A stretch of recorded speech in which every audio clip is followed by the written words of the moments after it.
The Opie and Anthony Show. Louis C.K. in studio.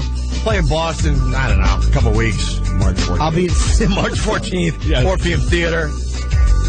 I'll be in San Francisco this Friday, Saturday, and Sunday at Todd's.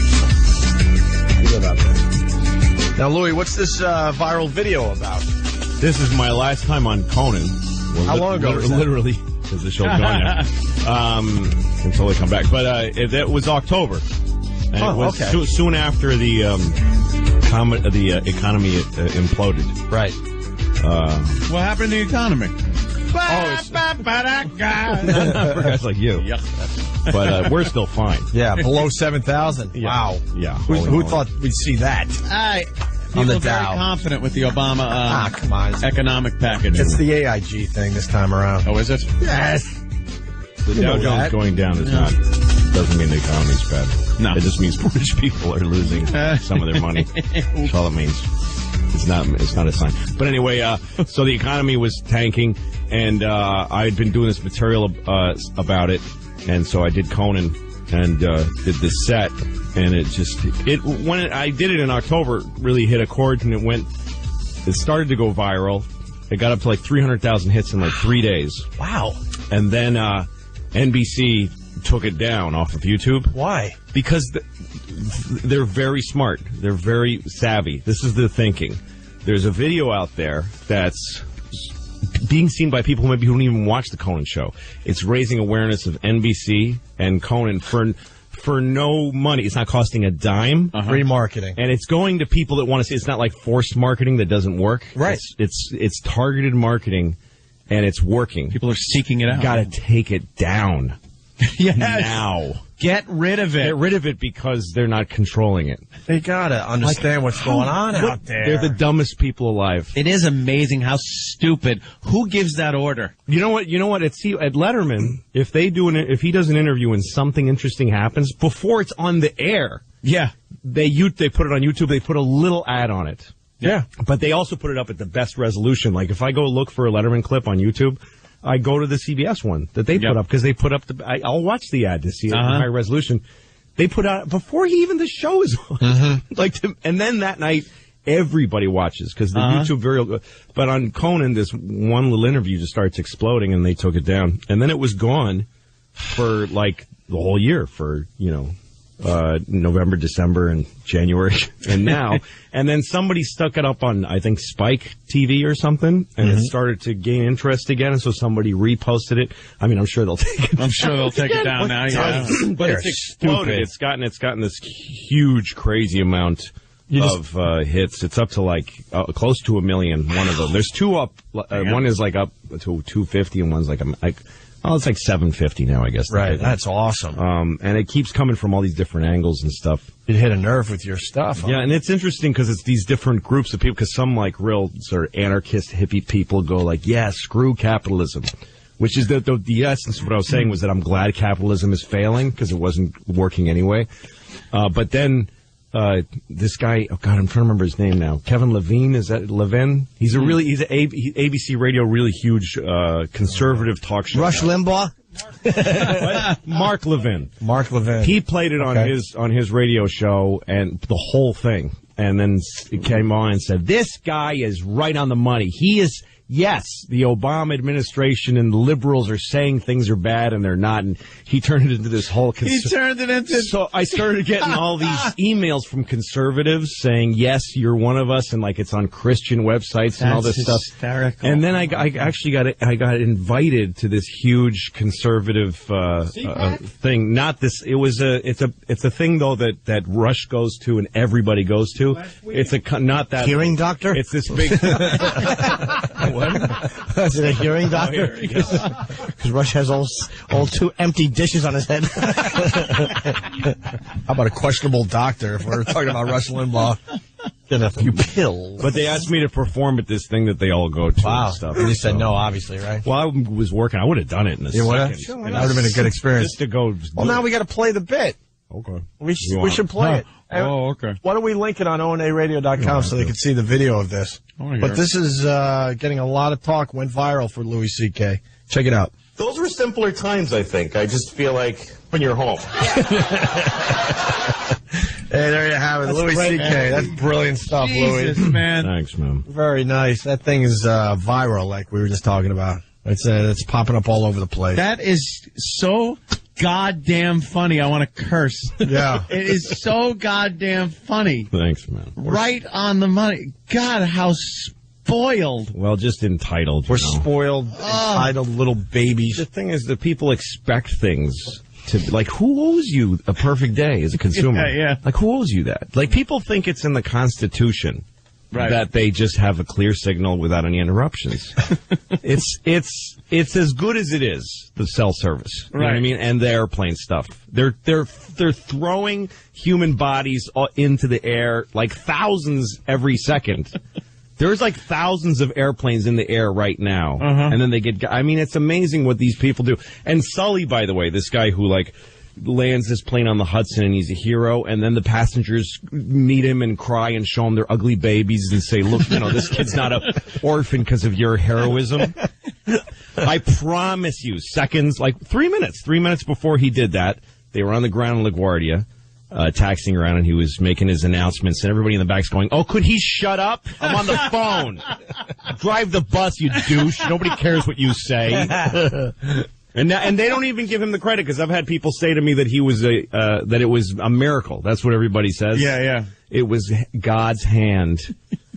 Give him the credit. He trained for it. Yeah, he could have let go of the. How do you let not go give of the controls and everything? It was God didn't land God threw the birds in the engines. That's what God did. But so nobody what it takes for a guy like that to fly a plane, nobody respects it. They just want to go when they want to go. And even if the 40 minutes isn't even making you late, it's just irritating you. No, you're not getting there and then have to be 99.9% of the people are not getting to their destination and have to be anywhere within 40 minutes. No. So you're okay. You're living a great dream of a life. Yeah. Everybody is right now. It's a great time to be alive. It is a great time to be alive. It's just this big take for granted. Yeah. The whole bank thing is hilarious. Yeah, the bank thing, because we forget how hard it was to have. And you would have to figure out, well, all right, it's a 3-day weekend. Is this going to be enough money for the whole week? You have to figure that crap out. Yeah, because you couldn't take all your money out. Right. And you had to go, well, if I have more fun than I'm planning, I'm going to be screwed. Sure. And you'd actually have to stop doing stuff if you ran out of money. There wasn't this You'd be out of money. Yep. This constant And you'd be flow. so bummed because you're like, the banks don't even open till most cases Tuesday. I got no money. What am I going to do? Yeah. You had to often just sit in a chair or in a car and just look around you and go, well, I can't do nothing right now. And there's nobody to talk to. I'm not at a phone. And I'm just a person. Leaving your house was like going west. Yeah. Seriously, you left your house and you were just out of touch with everybody. You didn't know what was You happening. hope that the people you said, well, meet me at this bar at 5:30 are going to show up or whatnot. That's you when can check up on anybody. This stuff is great. This technology is great. And I've read like comments on YouTube where people say that this guy's a primitivist. This word that means that you hate technology. You're a primitivist. Yes, that's not the point. The point isn't that technology is bad for us. The point is that it's as good as it is, and people have to stop. People are so miserable. People spend so many hours poring over their products and then throwing it away and buying another one. Like, it's so far from the basis of, like, being a human being, which is like, I'm going to freeze this winter if I don't make money and buy these certain things. Right. You know, like, it used to be you worked at a button factory and then you took your button money and you bought some lard and bread for your kids. And then you save a little money so you could buy your kid one wooden toy at Christmas. But now the toy is an exploding robot that gives you an enema, and and you buy it for your kid before you buy food. Yeah, that's the first thing. And you buy one for you, and then you go, this thing sucks. And you get mad at it, you throw it away and buy another one. Mm-hmm. And there's this incurable, there's just this misery everywhere. People are miserable. Very few Americans are, like, content. The phone? Absolutely right, man. I'm just agreeing with it. Yeah, the phone thing is really funny, too. Because you also forget that people would call your house and no one's there, and they couldn't leave a message. No, what if they had something really important? You have to, like, sync up now for that important info. Whole friendships that wouldn't exist without the ability to connect that much. Because you'd call somebody, and the phone would ring with a dog looking at it for a few minutes. And then in the room the phone is in. Like, there was a room that the phone lived in. Yeah. It was away from the one TV. phone. It was the phone. You called it the phone.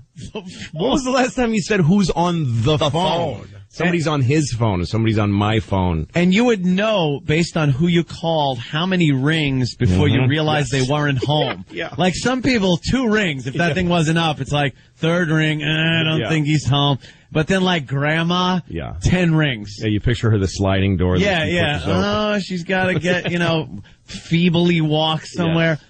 But there was the rule of thumb where you were supposed to let it ring 10 times before you hung up and realized, I have no courtesy. Contact with this person. No contact. There's and also, no way I can have contact with this person. You didn't even occur to you to think, they don't know that I called. Yeah. That didn't even occur to you. They'll never know that I called if something happens. Yeah. And they may call me and I may not be here. That's probably what's going to happen. Yeah.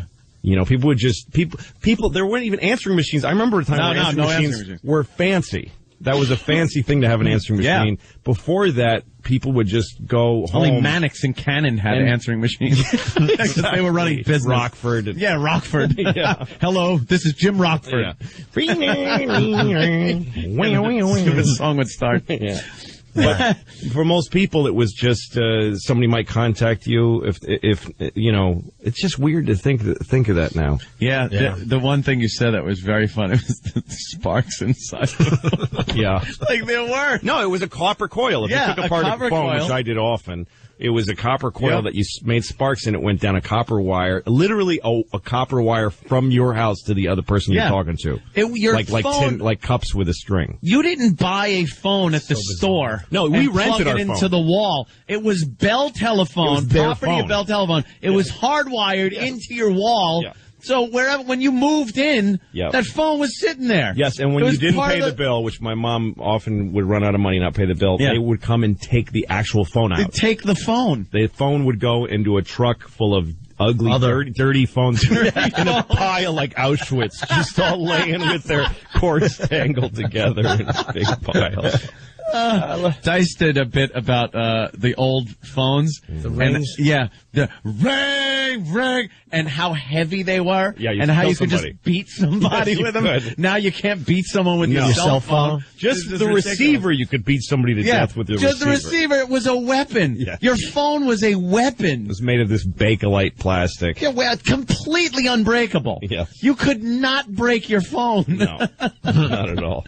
Although that cord would constantly, the worse you stretched it, the longer and more unwieldy it got. Then it was a Garrett. It was another weapon. Yeah, it's a Garrett. You could choke it because that thing would never snap. No. You could break a lot of stuff with that long phone cord. You'd pull it into a bedroom and slam the door on the cord to get your privacy. And the thing is, the things people are impatient about, too. It's like a guy standing on a street corner, furious because it's taking a little while to load a picture of Axl Rose on his phone for him to look at for a second to remember what the guy looked like for a second. Oh my God! To look at fat Axl Rose now. Yeah. What's he look like now? I took out. It's taking too long. I took out half of Anthony's ex-mother-in-law's house with the long phone cord. With the long phone cord she used to have.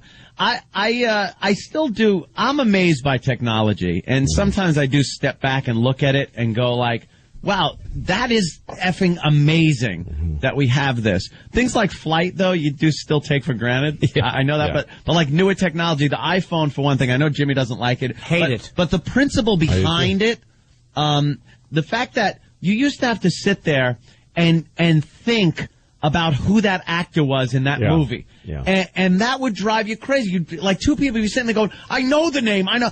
And for a half hour, an hour, you could not concentrate on anything else. And now you're like, hold on, IMDb, boom, it was this movie, this year, blah, blah. Ron Jeremy. All your Ron Jeremy. You have answers at your fingertips now. I have an iPhone which I don't even use because I like my BlackBerry. That's jackass I am. Like I've got the two leading machines, and the iPhone is for when my BlackBerry breaks because I throw it around a lot. So I was at my mother's house and I was bitching about my iPhone. I go, yeah, I got one, but it's like, and she goes, what does that even do? She didn't even understand any facet of. My mother's a computer programmer, but oh my God! But punch cards. Yes, she used punch cards. She had ENIAC, but consumer products. She doesn't know anything about those, and so she said, "What is that? What's the big deal with it?" And I show it to her, and I just start running her through what iPhones do. Yeah. And like I said, think of any song you've ever heard, and for some reason she said Footloose. I don't know why my mom. and I just go click click click foot, and I'm just playing it. Like instantly, and she was like, "What? I don't." And then I said, "Think of anything that's ever happened, like literally, just anything in history."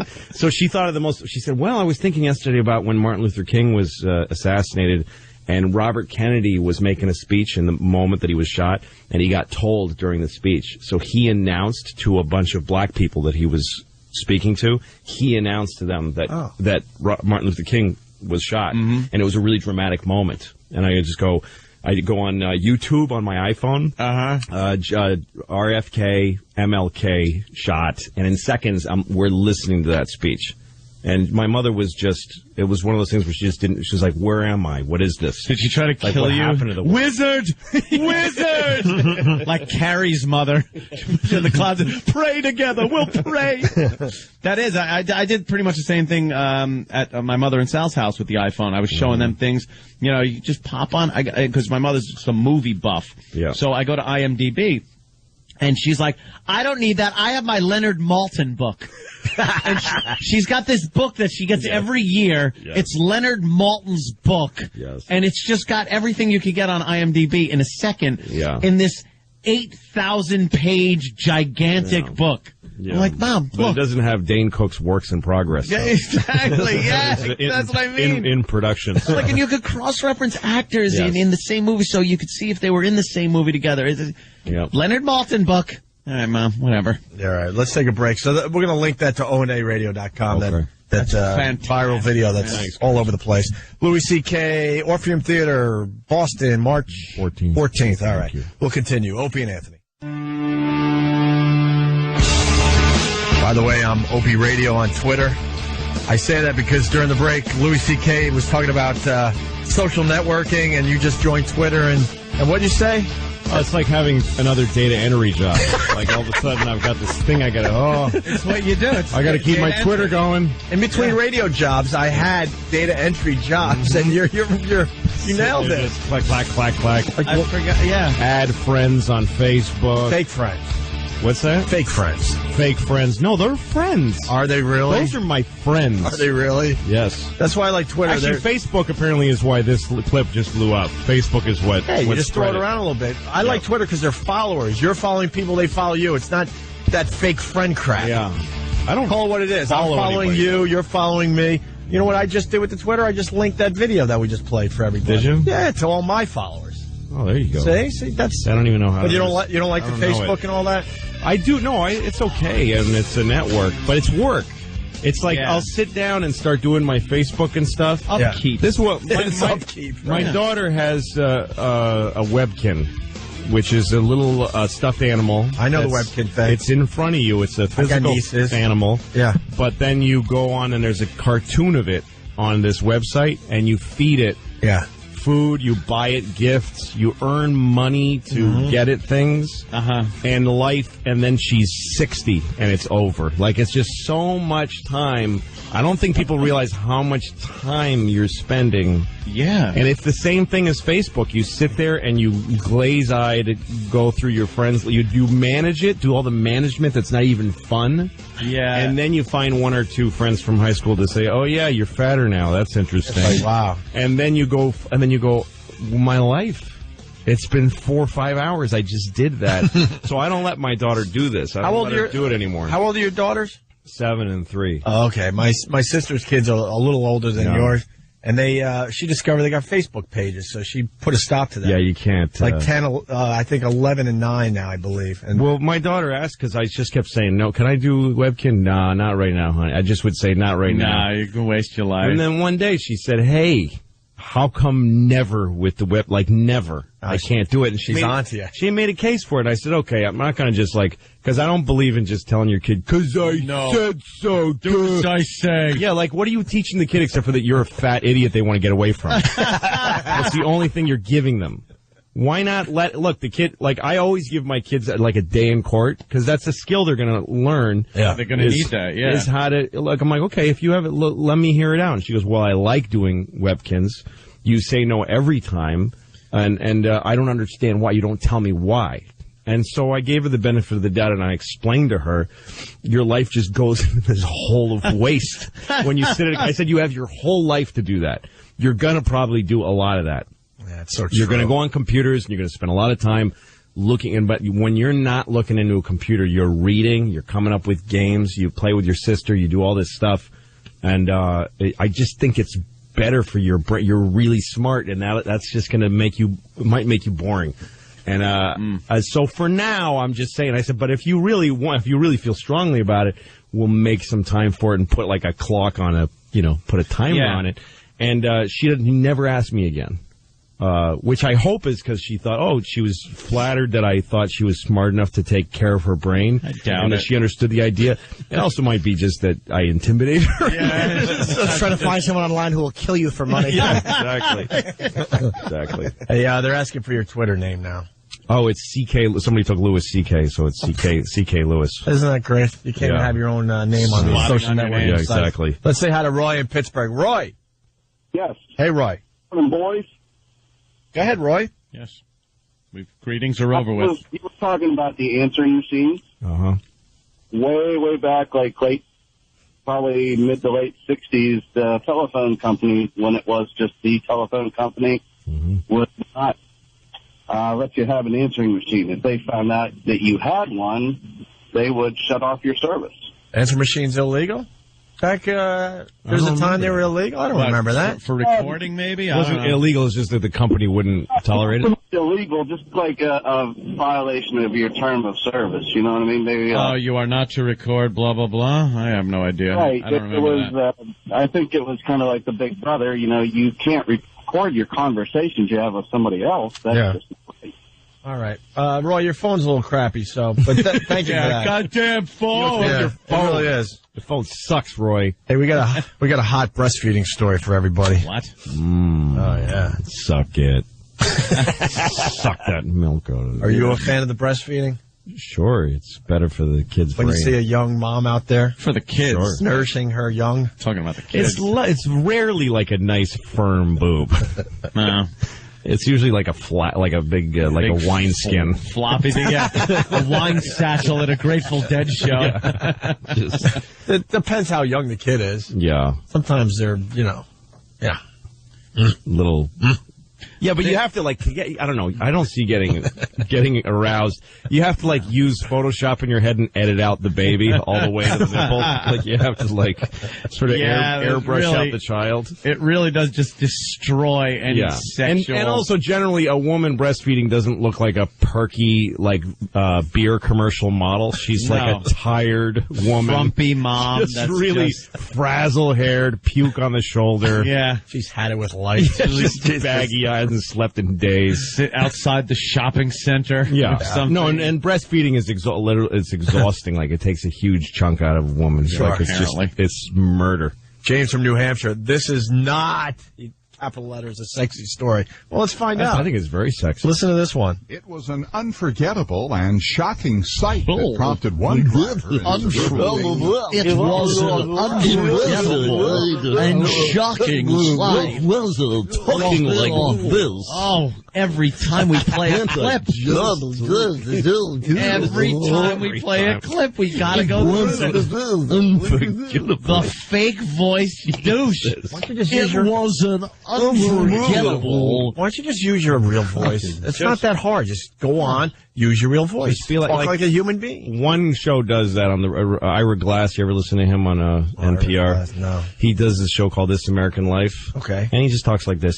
I'm Ira Glass. We're going to do a show about it. He just talks like a person, and it's through the roof.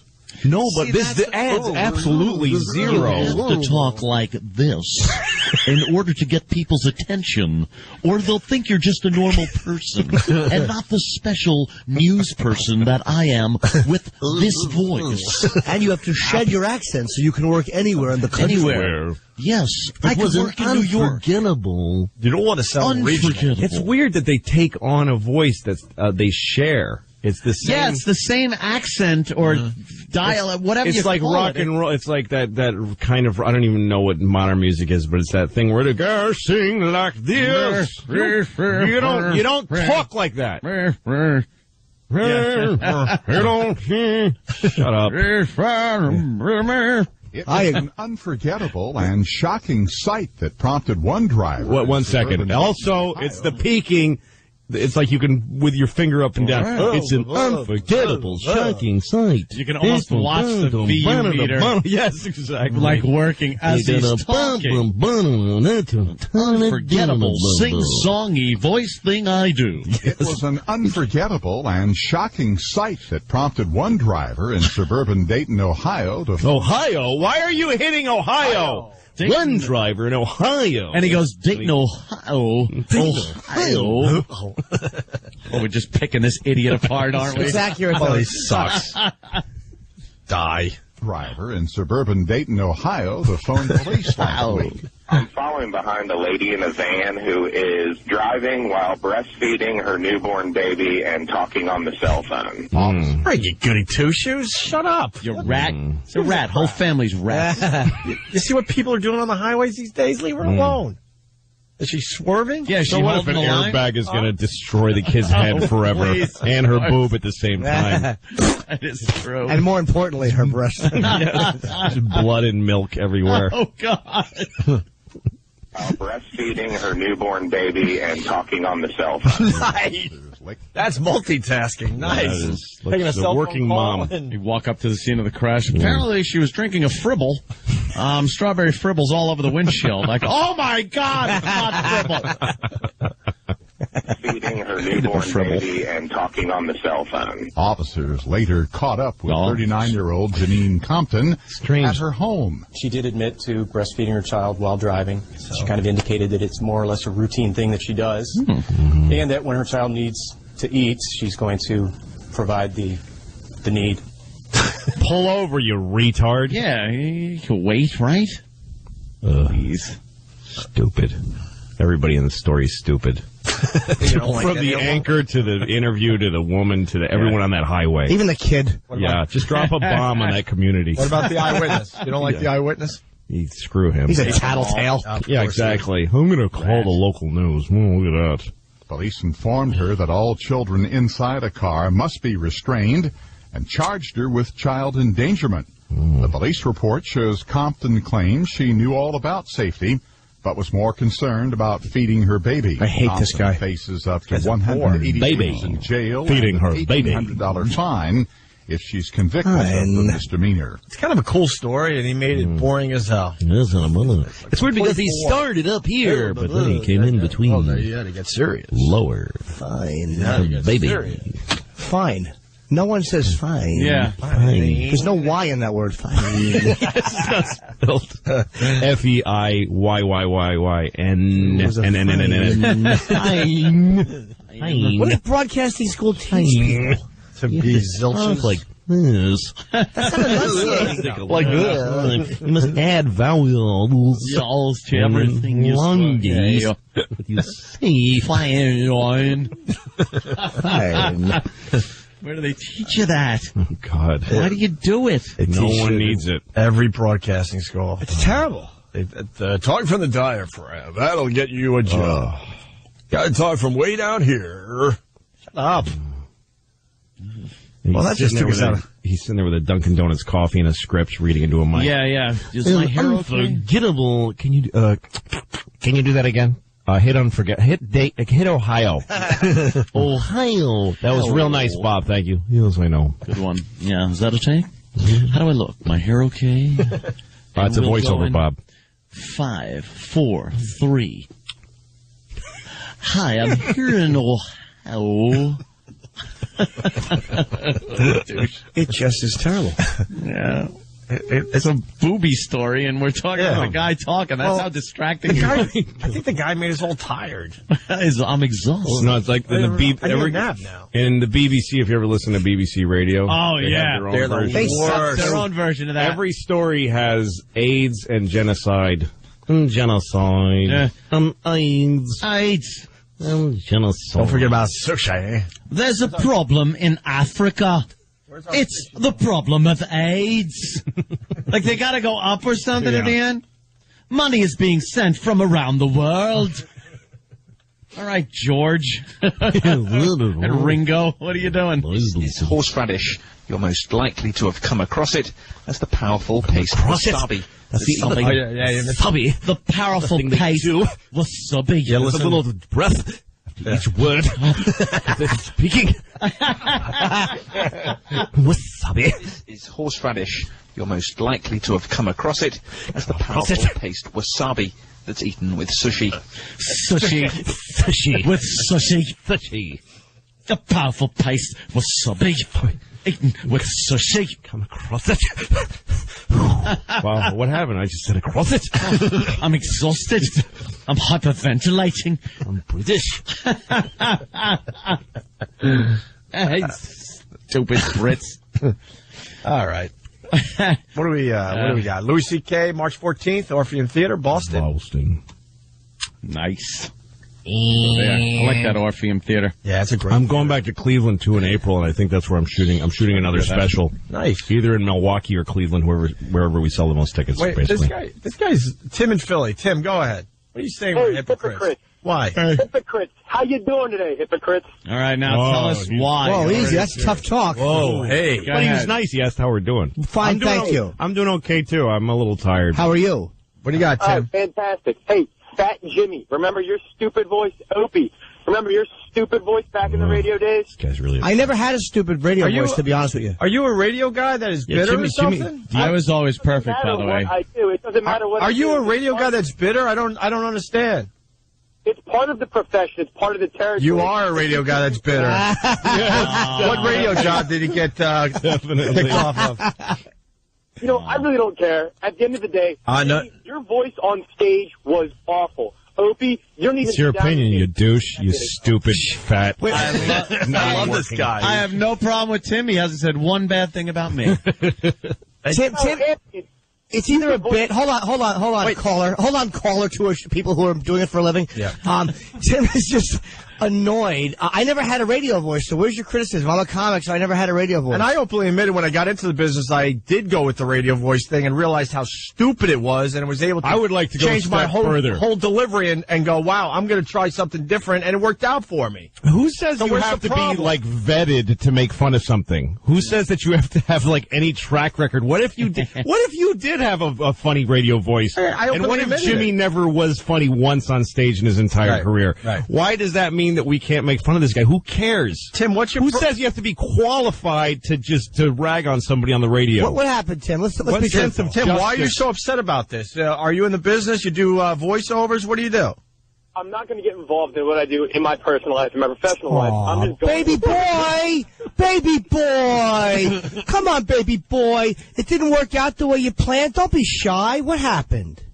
Tim, you know, I'm actually going through some tough times. So I really appreciate you bashing me. So. Oh, well then don't make the radio. Don't call on your tough times, baby boy. We didn't call you, you douche. What's the matter? Well, my point is, Jimmy, that voice you're doing... Little boy, stop yelling. You'll never get radio job doing that, little boy. You're so silly doing the baby voice. Yes, I am. You're wacky, aren't you? Baby boy, what happened? Tim, why can't you admit the fact that baby boy, what's that? You're not answering the question. What happened? Did you go to broadcast school? Did you tell them you were going to make it big? I can do it, guys. And now you can't do it? What a prick. All right, look. What's the matter? Legitimately, though, sir, you're calling here to say that because of the past of people in the studio, we shouldn't be talking about what we're talking about. So why can't we inquire after your past? Yeah, Tim. To say if you're qualified to say what you're saying. Yeah, why not? Valid point, sir. Answer. Because I'm not making fun of it. You're making a living at it. Yeah, but you're making fun of... And you're not making a living at it. How's that feel, bum? Keep listening, baby boy. You're saying who are we to make fun of that? I really want to know why this hit a nerve with you, Tim. I don't really understand. What didn't work out, Timo? Come on. Why is this hit a nerve? Timmykins, come on. Will you let me talk? Why, who else would let you talk besides the entire business? Sit at home talking to a mic like Rupert Pupkin, boy. Ma, please. Go ahead, baby boy. Now I'll allow you to talk. Now. Hold on, I'll allow you to talk on the radio, as was your dream. Go ahead, baby boy. Jim, remember when you were on stage years ago? You're a high-pitched voice. Yes, I do. You're making fun of the inflection of people. But I'll tell you what, business. An excellent point, Tim. First of all, I appreciate the fact that you have listened and worshipped for so long. But I will say this. I very soon after that recognized what garbage that was and began poking fun at it and shed it. I didn't perpetuate it by continuing to do it. I knew it was garbage. I admitted I listened early on. This is a guy who's probably in the business for a while. He's a major, it's something that permeates the business. He's a major professional now. This is not a guy just starting out with some kind of podcast or a very, very local radio. That's why we have a problem with this. So what do you have there, Tim? Why is this hit a nerve, Tim? Were you in the business? Did you do voiceovers? What happened? And I just know. You guys just put yourselves on this high pedestal. Like all pedestals are high, silly. It's all pedestals. There's no such thing as a low pedestal. It wouldn't be a pedestal. There are pedestals that are lower no, they're not. They're not pedestals then, Lou. They're steps. Like a pedestal can be low relative to another. I don't think we put ourselves on a high pedestal. I think. All right, I just don't want to let that one go by. I think we have a problem with news people and radio people that use that fake voice. We hate it. Well, I'm on a pedestal, so strain your neck. Look it up, Timmykins. Tim, I just want to ask you, what is it about me you like? I think you're just an alcoholic, and I am one too at the end of the day. So I just really okay. There you go. So he's got a problem with my drinking, but who doesn't? Was there anything else you wanted to get off your chest, Tim? What's not working out for you? You're having some tough times. Let's work through that if you don't mind. Tim, what the hell is wrong with you? Like, what? You're making money selling books off dick jokes, and I'm just sitting here just... Now, Tim, don't use such language and stop calling under different names. I did make a lot of money, 2 bestsellers. Yes, I earned that. What's the matter, kiddo? You had a dream of writing and you're not quite good enough to cut the mustard there either? Is that what happened? Screw you, Jim. What's the matter? Nobody wants to hear what you have to say? They told you were a funny or interesting guy growing up and you're not? 1, 2, 3, cry. Go ahead. Come on, let's squirt some tears. What is it? You talk about my books. I mean, have you read them? I don't know. No, How do you know about them then? Why are they relevant to you at all? How do you know they're dick jokes if you didn't read them? Exactly. That's what he does. It's what he does. How do you know what I do? Why would you pay attention? Stop being such a worshiper. Come on, kid. Tim, I'm really confused by your phone call. Yeah, well, I'm really trying to get to the bottom of why this bothers you. Tim called the other day. He's probably one of those guys. The man shot himself today in Philadelphia. A Philadelphia caller to a radio program. Shot himself once in the head, fatally injured. Because his lackluster career. Well, so Tim, what kind of a career did you want to have? You said you have a tough times. You offered that, man. We didn't ask you.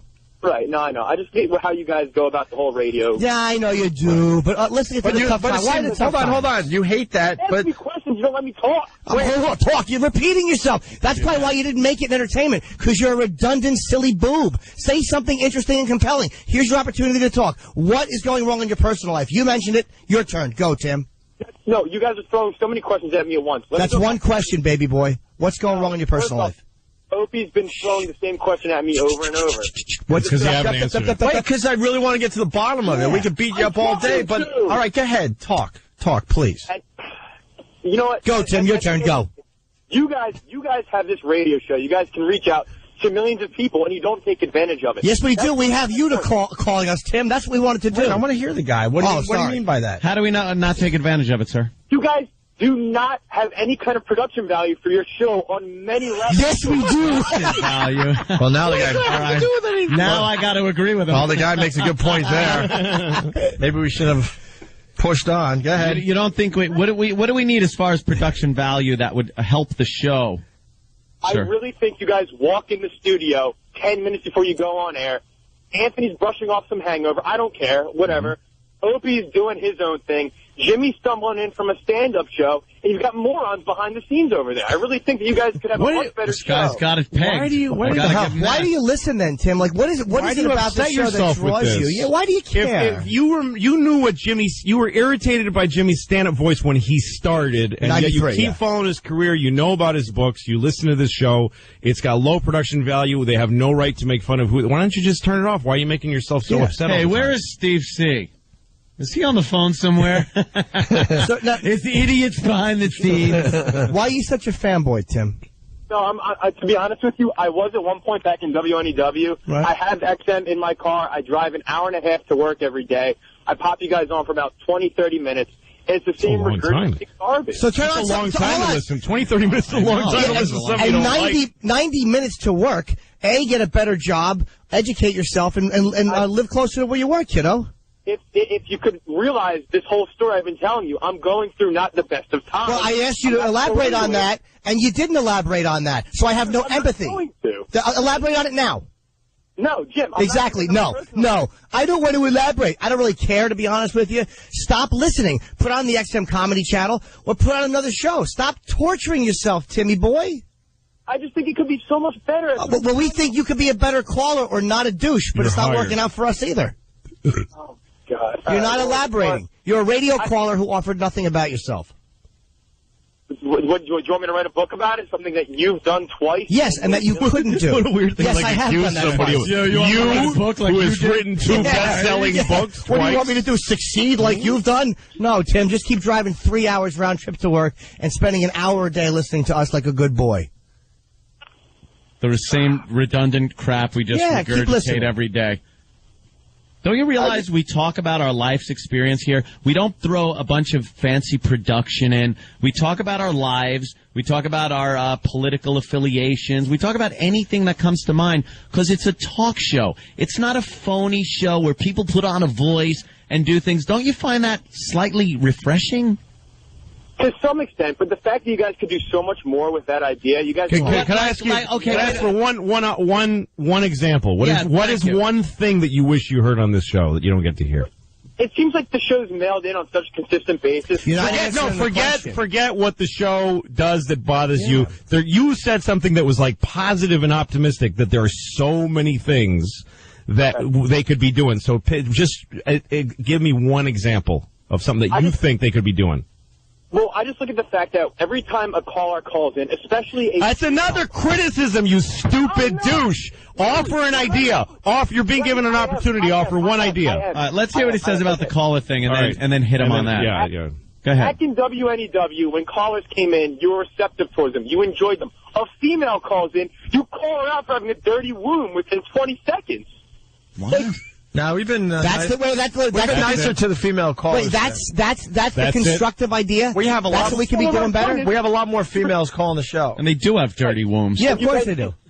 And no, every womb is dirty, essentially. That's what you had, Tim. Got blood and goop in it. Be receptive to callers. You've been given quite a bit of time on this show. We've been. I don't. Yeah. You don't think we're receptive to callers? That's it. That would be his contribution to the meeting. I think we need to be more receptive to callers. You do. You know what? You sound like an awful PD. Yep. Someone that couldn't make it on the air is now telling a successful program, relatively speaking, a successful program, that you have a better idea. And your idea is like this vague, washy, bummer. Be more receptive to the calls. We've been receptive to you. Did you work in radio, Tim? Yes, I did. Okay, we know that. All right, doing what? Doing what? I'm not going to go into that because I'm still trying to be in. I'm not going to talk about it. Why not? You're an honest radio guy. What's the matter? Why don't you stop being a wannabe and just take some charge of your life and say who you are and what you do? Stop cowering. Or even just speak generally about what area you were in. It's annoying. Should we be less honest on the show like you are? Is that something that's good? Or do you like the honesty of this program? No, that has nothing. I'm not trying to get at that. It's the fact that you guys reach out to millions of people, and I think you're failing at it. We're failing. You're calling anonymously and cowering without just saying who you are or where you work because you want to give an anonymous criticism. So, people know us. Girl, man. People know us pretty intimately based on what we say on this program. So I think we put a lot across when we talk every day. I think people know me, Opie, fans of the show know us all pretty personally. What are we not doing that we could be doing, aside from, your phone call? The callers, which empowers you more. Go. Yeah. No, I look at when I compare what you guys are doing now to what you did in WNEW. Remember when you guys first got syndicated all over the place? Yeah. Those syndications started falling off very quickly because the format of the show did a complete 180. No, everything about it. Our syndications didn't fall off. Not at all. We got fired. We got fired for the church thing. You're so That's dumb. when you're right. Our syndications fell off very fast. On the radio. One day we lost every one of them. You're right. That was very fast. You're as ill-informed as much as you are cowardly and languishing in anonymity. You like to be anonymous. That's why you're failing, Tim. I don't. You guys, when you came over on XM, you're jealous. And jealous, baby boy. Here comes the hushing and the baby boying.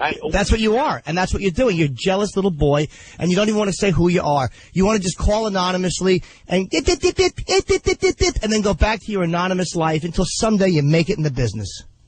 Yeah, no, whatever. You know what? I'm going to work 50 times harder, and I'm going to be 50 times more famous than you. Yeah, and whatever. All right, Rupert. That's good. Rupert Pupkin, we got him on the phone. You think like a chick, and you answer like a chick. Do you have a Pride and Joy card I could have? Hey, it's unfortunate that you guys have this great outlet to reach out to tons of people, and you do a bad job. But you don't think we're reaching out. You don't think that going on every day and discussing our lives and what affects us and the news and all the stuff we talk about on a daily basis without throwing in pre-produced bits that are bought by companies or having some hack weather guy come on and do his wacky stuff. You think what we're doing is not the most or the best we can do? No, but not even close. All right, listen. Not even close. With what, you don't even have hold on. With what Anthony's saying, what radio show do you enjoy listening to? Ah, very good. Thank you. Yeah, it's good.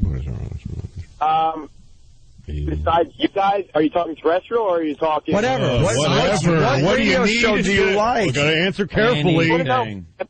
There's a radio show based out of Philadelphia, very well produced. Basically, what you guys were in WNEW, the Preston and Steve show. Oh, my God. That's your show. Tim, no offense, but I can't talk to you anymore. That crap is such hack radio. I can't even tell you. It's if you enjoy you just enjoy a different listen. Now you lost me, and I was sort of trying to listen to you and keep an open mind. Those guys are hacks, and I don't understand why Philly eats it up. But the blue collar beer drinking dudes hate that show. Hate it. I understand. Tim, you just lost me. That's what is wrong with radio, that hacky crap. Tim yells a lot for a caller. And granted, they do very well in the ratings, and for the life of me, I don't understand why. There's no way we'll ever be like a Preston and Steve show. Stuff always never. It is. Never. I'm not asking you to be like one. But we're just in different places, Tim. Now I'm involved in the conversation. We're in different places. Your taste is so much different than Anthony, myself, Jimmy, and our listeners. We can't even agree on anything. Does it bother you, Tim, that if you stop listening, you won't be missed, and we certainly won't care? What does that even mean? No. Then why are you listening? Then why do you put yourself through it? Just go away. You can't win this. You can't control it. We've heard you. We don't agree. So go away. Yeah, dude, the Preston and Steve show. They never did anything outside Philly. They never got national attention, never got syndicated. I don't understand why that show's popular, and I'm certainly not going to sit here and try to figure that out. I just know that's not the type of radio I want to do or will do. You're jealous. You're a jealous wannabe, Tim. Wow. No, if you would have said other shows, then I might have been like, all right, you're making good points. But then you throw the Preston and Steve. Wow. You're jealous. From the production value that they do. Production value. Oh, what a wannabe. Do you understand a talk show and a production value-based show? It's two different things. We do a talk show where we sit and talk and discuss things. Do we need pa-choom and production behind it and some kind of friggin' sounder to hold your attention? We like sitting in a room and discussing our lives together, and listeners call and have the opportunity to do the same. What are you talking about, this production that we need? Right. No, I'm saying basic values. Like, hey, we're talking about a U2 song. but let's not play it. Let's just talk about it. I have no idea what the hell half the stuff you guys are talking about when you guys are talking about, oh, I like that U2 song. Yeah, me too. Oh, but that other one. Blah, blah, blah. We haven't even talked about the U2 song. And by the way, I've been on this show. I've been on this show many times, and every time a song comes up, I'm amazed at how quickly I'm hearing it. I know. It happens right away. Like if you just reference something and it comes up, so you don't know what you're talking about. Yeah, that's something we really do try to do. And by the way, these guys are doing a show. They're doing it the way they want to do. Who owes you a show that you want? Why don't you just play the show you love in your own head? Well, it sounds like you got the show you like, Preston and Steve, so listen to them. They're on the same time we're on. If these guys do a show that other people don't like, then people will stop listening, and they won't be on the radio, which is happening slowly, but, you know. All right. Tim, the bottom line is this. If the show wasn't working, what will happen to us is what happened to you. Yeah, it's a very Darwinist system. Failed. You have failed. And you're jealous, and you're one of these failures who sits at home and cries like a little baby. Yeah, because the rest of the world considers it differently. The rest of the world considers it a very binary choice. You turn it on or you turn it off. Nobody cares. You don't sit there and why isn't this the way I like it? Because they're not you. They're somebody else doing what they do. So listen to a show you like. Don't listen to this one. Yeah. You have no vote here. What are you, a stockholder? Go on the message boards, too, because you seem to like anonymity. Since you're not making it in the business, you like to call up anonymously. Go on a message board. I'm sure he make does. Up a funny name. This guy writes really long comments. You want to be heard, Tim. Really long. And then he takes somebody else's comment and parses it and answers each part. Oh. All right. Tim, business has rejected you. And, just go be heard somewhere, silly. I don't think what you're doing right now is going to repair your personal problems. I think you're taking a huge out of, go, just tell her you're sorry instead of doing this. All right. We've entertained Hang up, call her, and tell her you didn't mean to hit her in the face. Yeah. Thanks for the call. Best of luck. Best of luck, Tim. You just keep listening, kiddo.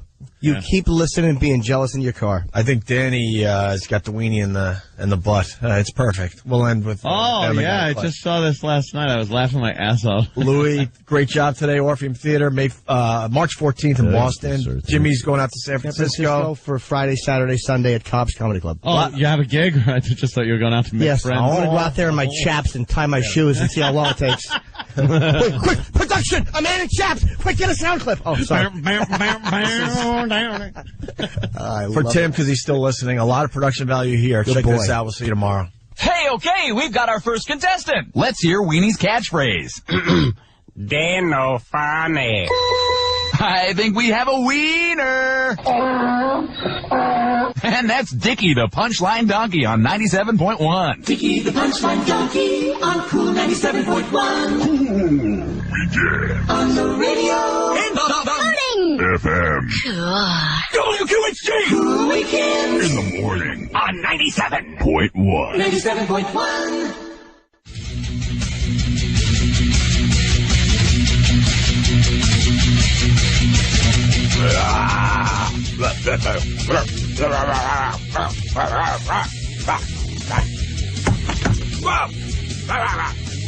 Would you get cereal on you? Get a little on you? Yogurt. Where's Louis? I hear him mumbling. Is that you? There you go. You got some A's on you? You got your laptop out. What are you looking at? Anything good? Oh, no. Something I'm writing, and I have to transcribe some things from another thing to a thing. What is this? It is. I don't know. I would say what? Pantera. Oh, it is Pantera? Mouth. God, I was going to go with... Mouth for War. It's off of Vulgar Display, I do believe. There you go. I like. It's that little rock and roll. Oh, rock and roll. Opie and Anthony show here on the what did Dow do? Potty mouth All right, side. Dow's moving up a little bit. Is it? Buying opportunity? Yeah, right. Who knows anymore? Yeah, like I said, yesterday's disaster. Everybody really, Wall Street really convinced that things are turning around. I was hearing on the radio once that Warren Buffett is buying stocks, because his whole philosophy is, what is it? Be comfortable when others panic and panic when others are comfortable, something like that. Mm-hmm. So, he's going, hey, good time to buy everybody. And then 2 days later, it said Warren Buffett had his worst year ever, and he's really worried. Yeah, and he's really mad. Yeah. He's usually an optimist, but he came out. I think he came out yesterday or the day before or something, and he's more pessimistic. So people are like, "Oh fuck, that's bad news." He's not happy. He's saying there's going to be a while before this thing turns around. When you look at some of the lowest Dow figures we've had since '97, and then other companies that are posting all-time lows. Big companies, not just... But the Dow Jones goes up when unemployment goes up.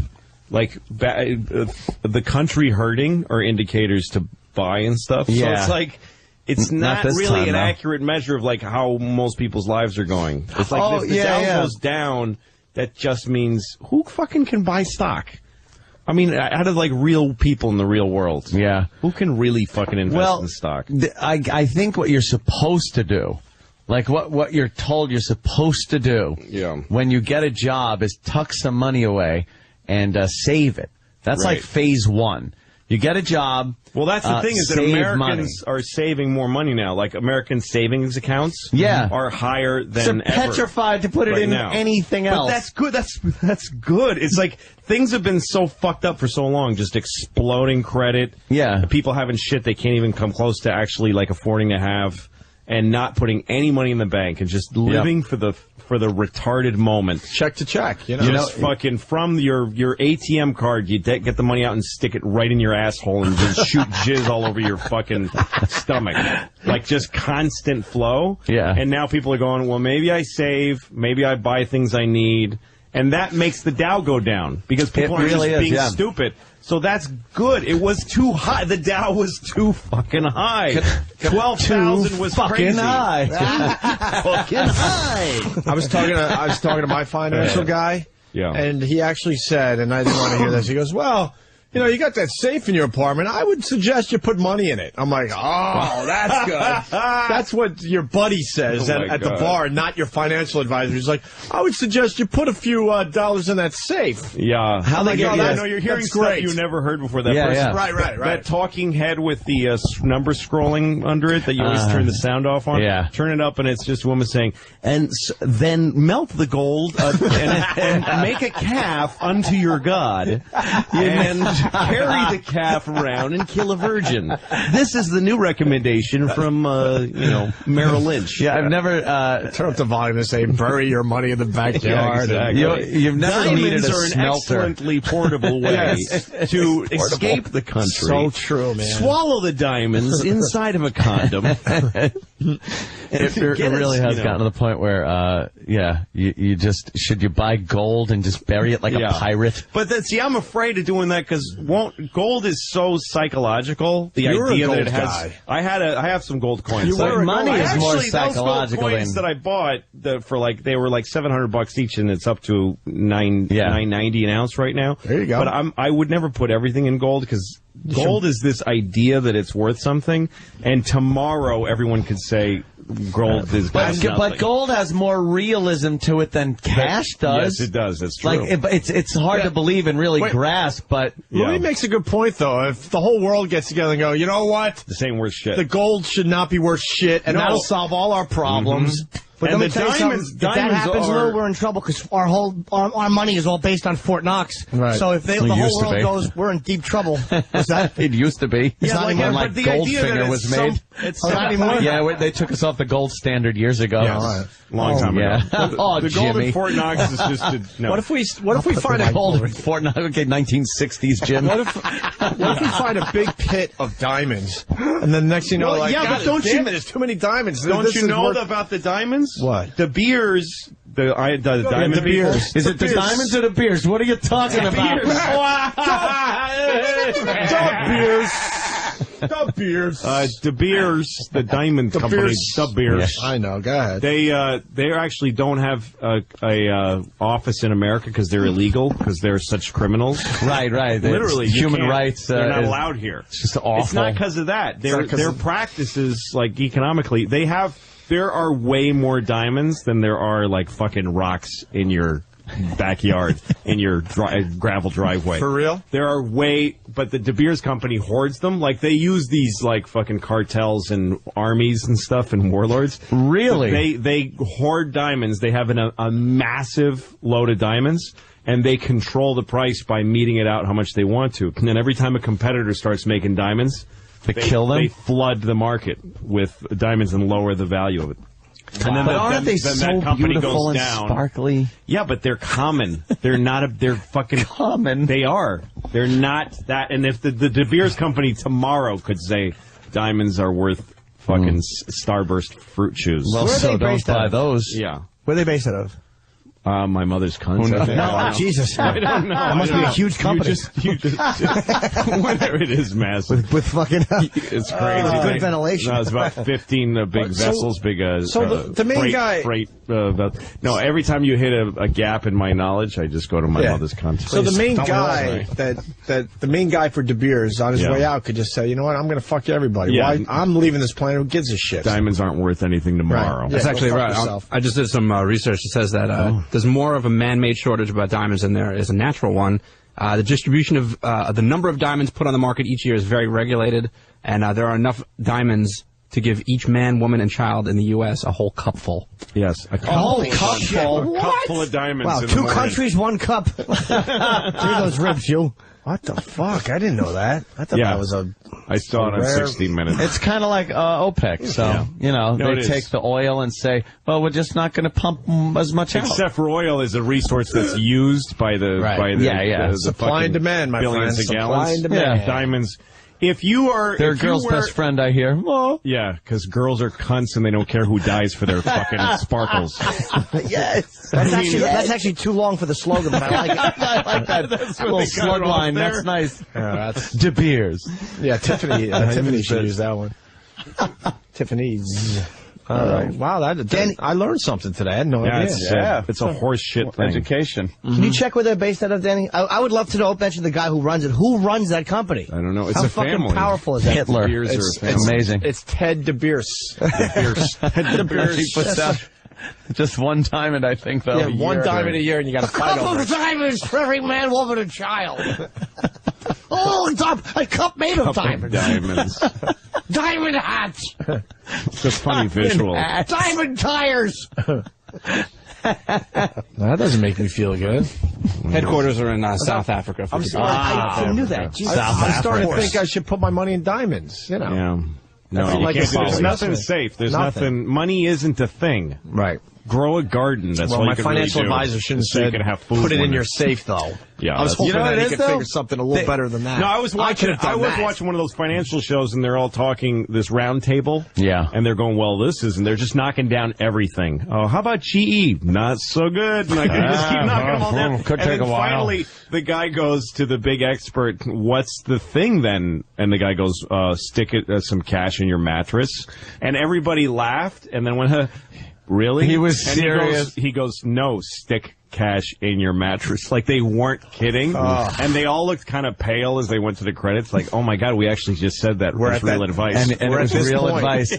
Yeah. The financial advisor would always tell you, don't put money in the bank when there's low interest, because you'll have the money in the bank, but the interest rate will not outweigh the cost of living increase over the years. So you're actually losing money having it in that bank. Well, and I would always sit there and go, stuff that are offsetting. Well, no, you know what it is though. If you have a lot of money in a bank account, they have like where you don't pay a fee. Right. So I'm sitting there and I couldn't grasp it. I'm going, I understand what you're saying. Like if I'm making 1% on my money because the interest rate's so low, but if I have X amount of dollars in the bank, in a month from now, I'm going to have X amount plus 1%, not down $18,000 because the fucking stock dropped.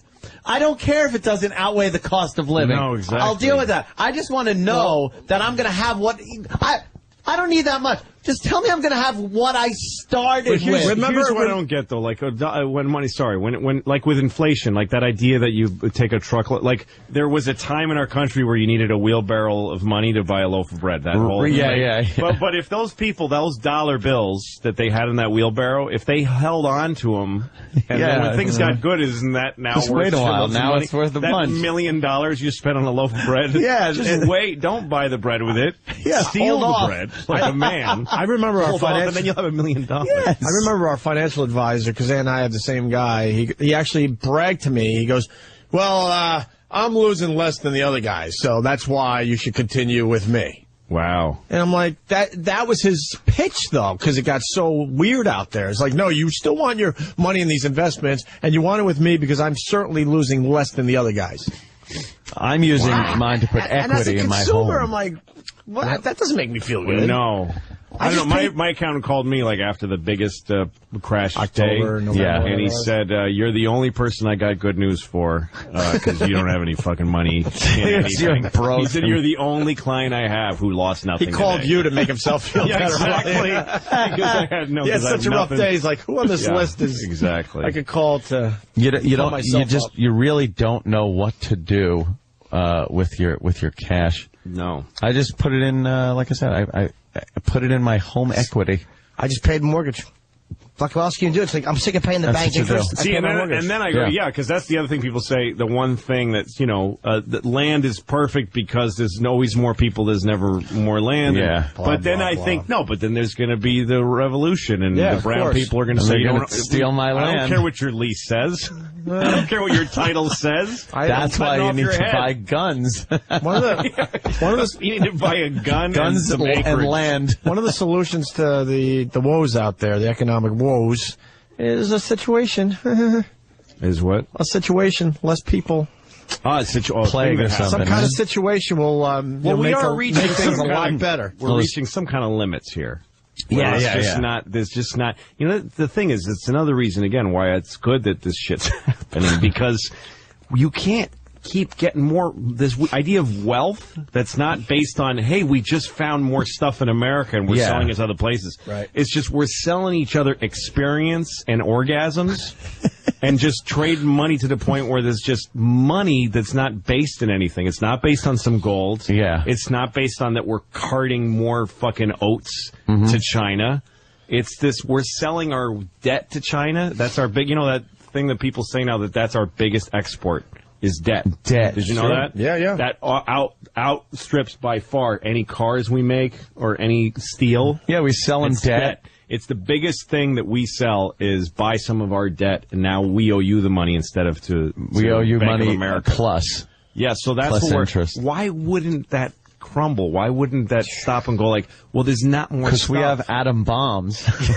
Like, that's what I mean. No, I know, but we inside, have atom bombs. It's not going to be an invasion. It's an implosion. It's just that we don't have the fucking resources or even the education, I think knowledge, eventually or the talents, or the wherewithal. Wherewithal, Jimmy. I think eventually we'll just say we're not paying you back, and then if you argue with it, we will just drop huge bombs on you. That's fine, but we don't have anything to give each other anymore. We don't have anything. At some point, you tap out. Come up with a widget. It's just widgets. They're just fake things.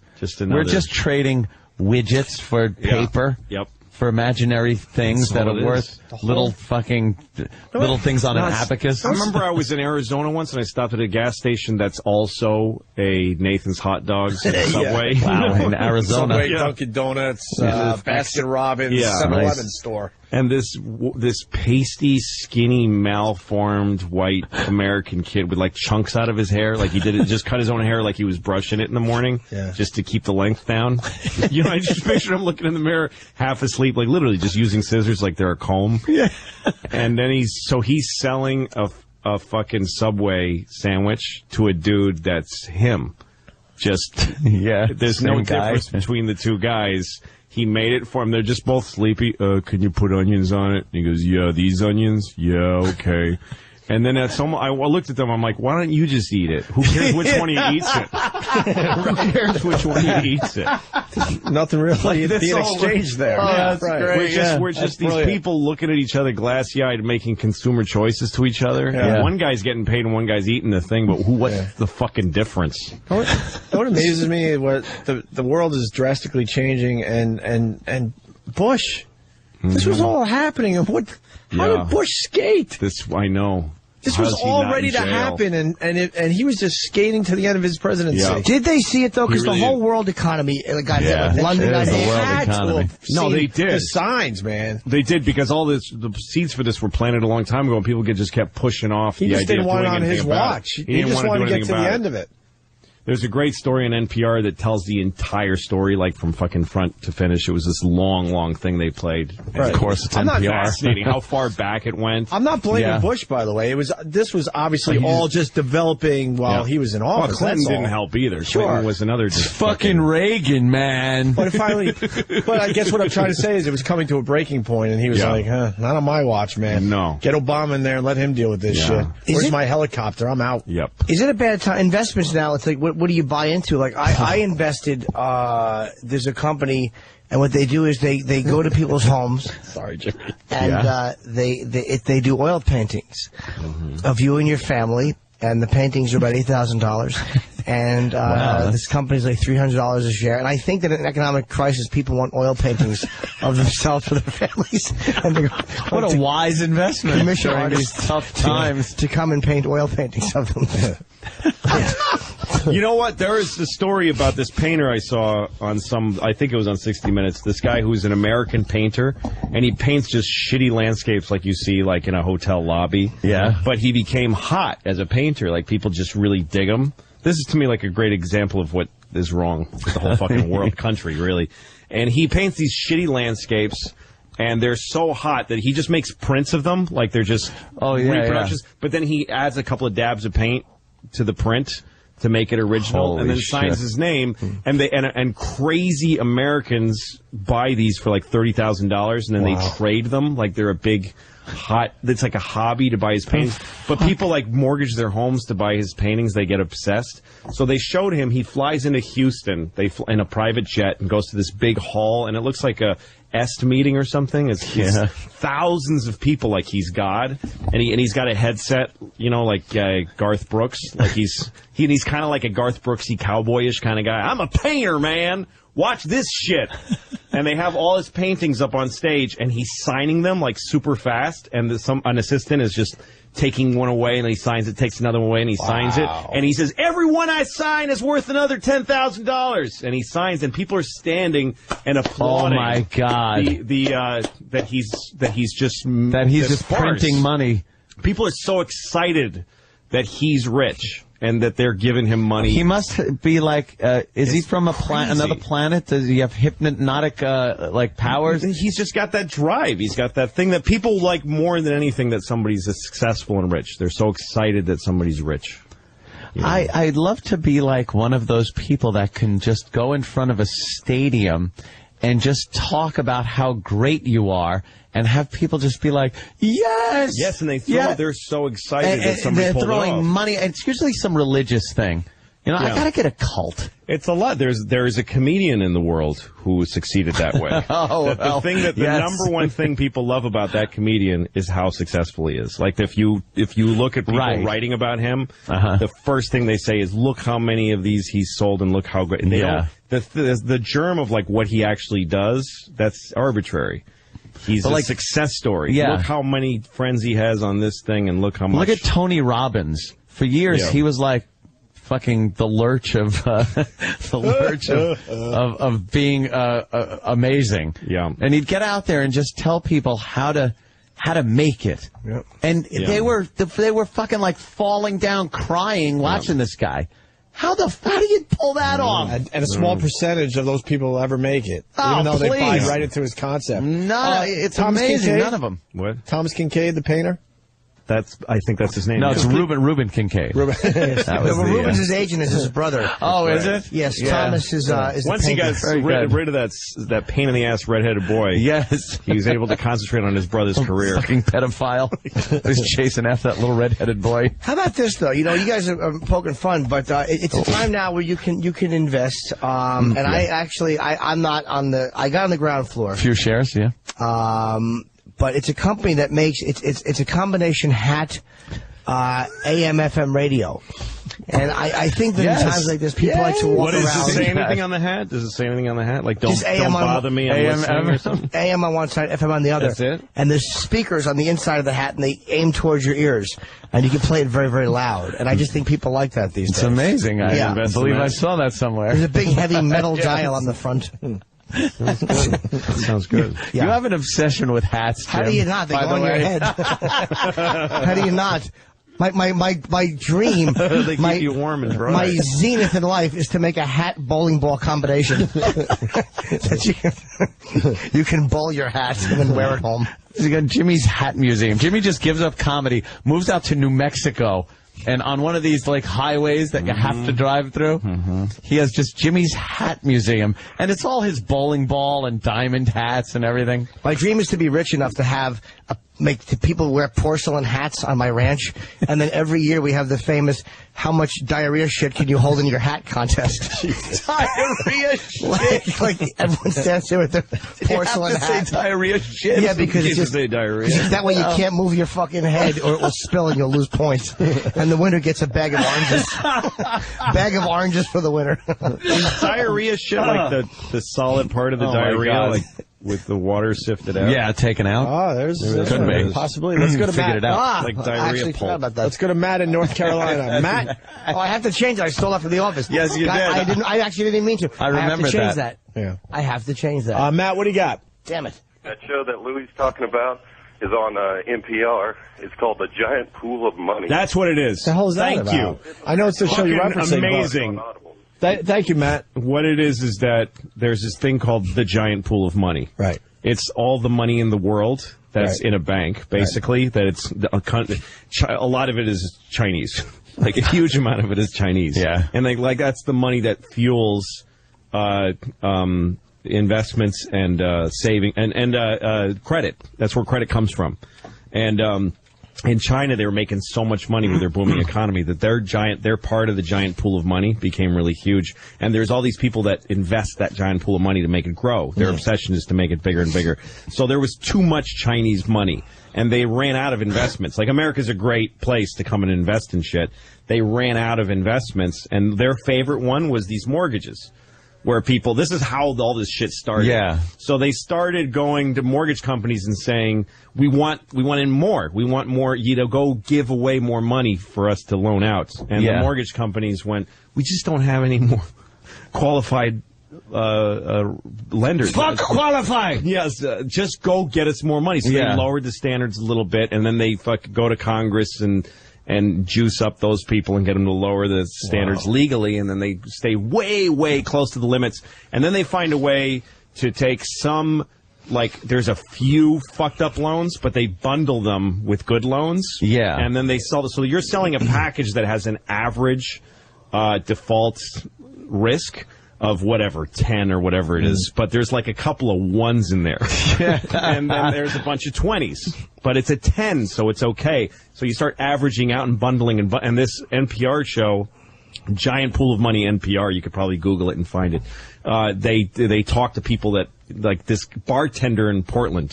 He was a bartender, and one of his customers he served drinks to once a day said, "Hey man, I don't have enough people in my office to give away these loans. Do you want to just come work for me?" And like 3 months later, that bartender has a Porsche and a mansion just because he's just bundling shit loans with good loans. Wow. And then selling them to somebody who then bundles those, averages even more to the point where nobody knows. And now no one can untangle the bad from the good loans. Yeah, yeah. And after a while, they're giving people loans, and they say, like, how much money do you make a year? And the guy goes, 20,000. Say 30. 30,000. Okay, can you prove that you make that? No. It's okay. Give me a phone bill. Right. They get a fax like every day saying these are the new standards for loans. And it would say like, here's how much the person has to earn and here's how provable it has to be. Yeah. Here's how much you have to be able to prove that he earns that. You need this much proof. You need a tax return. You need, to call the employee and then go check out their thing. And that went down to, you don't have to call the employee anymore. You just need a tax return. Well, you can use an old tax return. Yeah, we don't care. It has to be 2 years old. It has to be 3 years old. And then finally, somebody started getting faxes that said, verification of income, don't need it. Literally don't to buy a it. house. If they say they make, all they have to do is say they make this much. Wow. And so that's when how did this bad burst? Because I had trouble getting a loan. My credit was kind of for comics. It's weird. I guess about 3 years ago, I was only able to get one through one place. Kind of like a couple outstanding phone bills, like bullshit will ruin your credit. So when did this happen? Well, you remember it was after I bought ago, too. We bought right at the height of the price of the fucking real estate price bubble. Well, a few years ago, there was like a credit crisis, but it didn't touch anybody yet, so nobody paid attention. That's where there was like a huge earth tremor financially that happened a bunch of times. Nobody did anything. Nobody went and did anything about it. And it corroded and corroded, and then all of a sudden... So all of that money, though, that was what was fueling, like, AIG, insurance companies. Yeah. And the thing that people don't understand is that an insurance company doesn't just sell insurance and then get the money. They take the money that they make on insurance, and they invest in these loans. And they invest that money, those loans were such good money and such a good payback that that's why companies that have nothing to do with everyone credit, wanted a piece of they're all folding. Yeah. God, you just explained it way better than anybody on fucking TV in the last 3 or 4 months. That's why nobody should watch this shit. Right. All of it. The liberal and the conservative. I understand it more. Fox News, CNN, all those people, they love this shit. They don't tell you nothing because they know you won't keep listening. If you just fucking take a breath and calm down and put on NPR. Just fucking turn off your Twitter. And just fucking listen for 10 minutes and you'll completely understand. I think everybody was under the impression that you went to the bank, you got a loan. Yeah. The bank took its money, gave it to you, you bought what you wanted, and then paid the bank back with interest. Right. And then if you defaulted, the bank took your house, sold it or whatever, end of story. If you paid it, then you paid it. And the bank had other people do this. People were not under the impression that the bank would then take a bunch of their loans that they made and sell them off. Yeah, no, that's why when you pay your loan, a lot of times when you're paying off your mortgage, it keeps changing. Yeah. It's like, wait a minute. They're selling your credit to somebody else. This isn't it happened to me. I saw that. I was like, wait, this wasn't the mortgage company I started with. Oh, yeah. Right. And it's getting further and further away from the person that actually loaned you the money. Right. And it's obscuring how much of a risk you were when you because what are they checking the records of everybody? No. Back who's it? Is this we'll buy up this loan, but I want to know who it is. They're looking here's at an average number. The average, right. There's a shitload of people in here, and the average is this percent.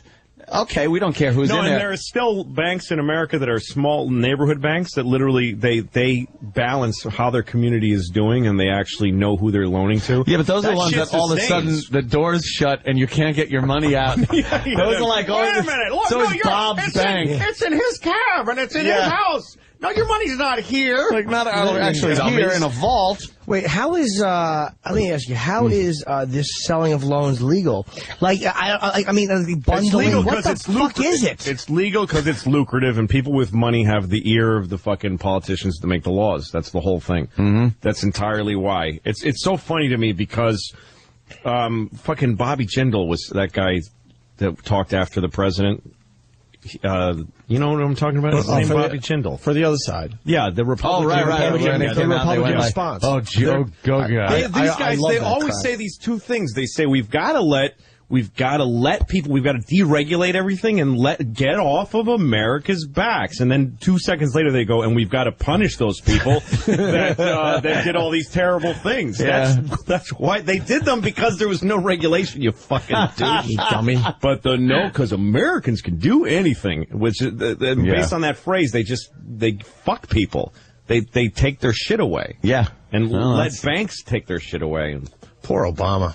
He ain't gonna get Poor this. Obama. He ain't gonna get this shit turned around. Well, you need, the way I look at it is like, you can't, we can't win all the time. We're going to have a hard time. Sure. So you need a president who knows how to, I think he's going to be better at being president during a hard time. I think people are looking at I have different expectations. Apparently he's throwing some pretty good I don't think he's going parties. to keep us at this crazy, unsustainable level of consumer happiness. We're going to shit the bed, but I'd rather have him president when we're shitting the bed. Oh, believe me, so would I. Than some fucking red-cheeked Republican that doesn't give a fuck about hurting people. How come I have the same opinion on that as you do? I want to have this guy in office when everything comes falling down. Because then in 4 years he'll be like, fuck this guy. For totally different Mr. reasons. Scapegoat. Exactly. Isn't it convenient that they got the first black guy in when it's the worst economy ever? Americans are like Yankees fans. The New York Yankees, when they, like, I liked the Yankees in '94. I did too. Era, because shut up, fucking liar.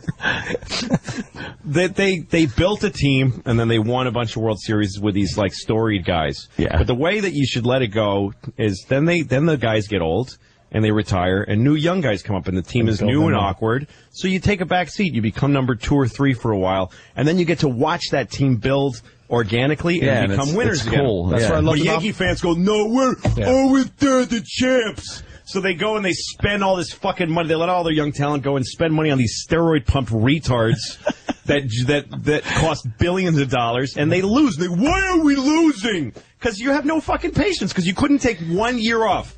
Don't blame the fans. You want to be number 1 every year. You can't go number 2 for 1 year in order to stage a number 1 comeback. You can't handle it. And that's what Americans are like. Like, maybe we're not number 1 for a little while. Let's go make some more shit. And then come back and sell it and be number 1 again. Going with your sports thing, too. I love the coaches and the managers that get, they win the championship. Next year, they're having a mediocre season, so they get rid of the guy that gave him a championship a mere year ago. He's an idiot. It's like, what the fuck is that always about? Win. I miss that about sports. I grew up a Mets fan, and we went through those years where we were building, but you felt it. You felt the momentum. You felt like you were heading somewhere. Yes. And then, sometimes you do get the payoff, and you win the World Series. And then it's so interesting and so satisfying. And you really get to know the guys and all that crap. And you know what went into getting there. And now you're just like rooting for. What are you rooting for? Yeah, rooting for a bunch of money. Dude, I'm an Islander fan. It doesn't even do any good. I'm an Islander fan, which worst team in hockey. Yeah, every year it's a completely different team. Like I can't even keep up with these guys. They're trading and making deals left and right, and it's like that with every sports team now. No, there was a time. But that's a great analogy as far as America goes. There was a time when Lou Gehrig was the new young guy. Let's see what he can do. Sure. And he was following on his footsteps of, Babe Ruth was still around. Well, there was a legendary guy. That's why Lou sat the bench. Yeah, and that guy got injured. I forget his name. Yeah, I forget. And then he got injured. Lou had a great game, and then next thing you know, he sets the record for consecutive games. That's the way it used to be. But now it would be Babe is retiring, so let's buy a guy just like him. Right. Pay him a disgusting amount of money and put him there. Right. Regardless of sacrificing pitching and everything else. Exactly. And then lose, and then everybody go, what happened? So fire the manager. Right. He couldn't make it work. Such a joke. You know what I think Americans need to chip us all up? I really do. What do we need? Hula hoops. I think the hula hoop was something that just made people feel good and alive. It was a very fun, innocent time in our nation, the hula hoop days. Many pogo sticks. I had a hula hoop. They sucked.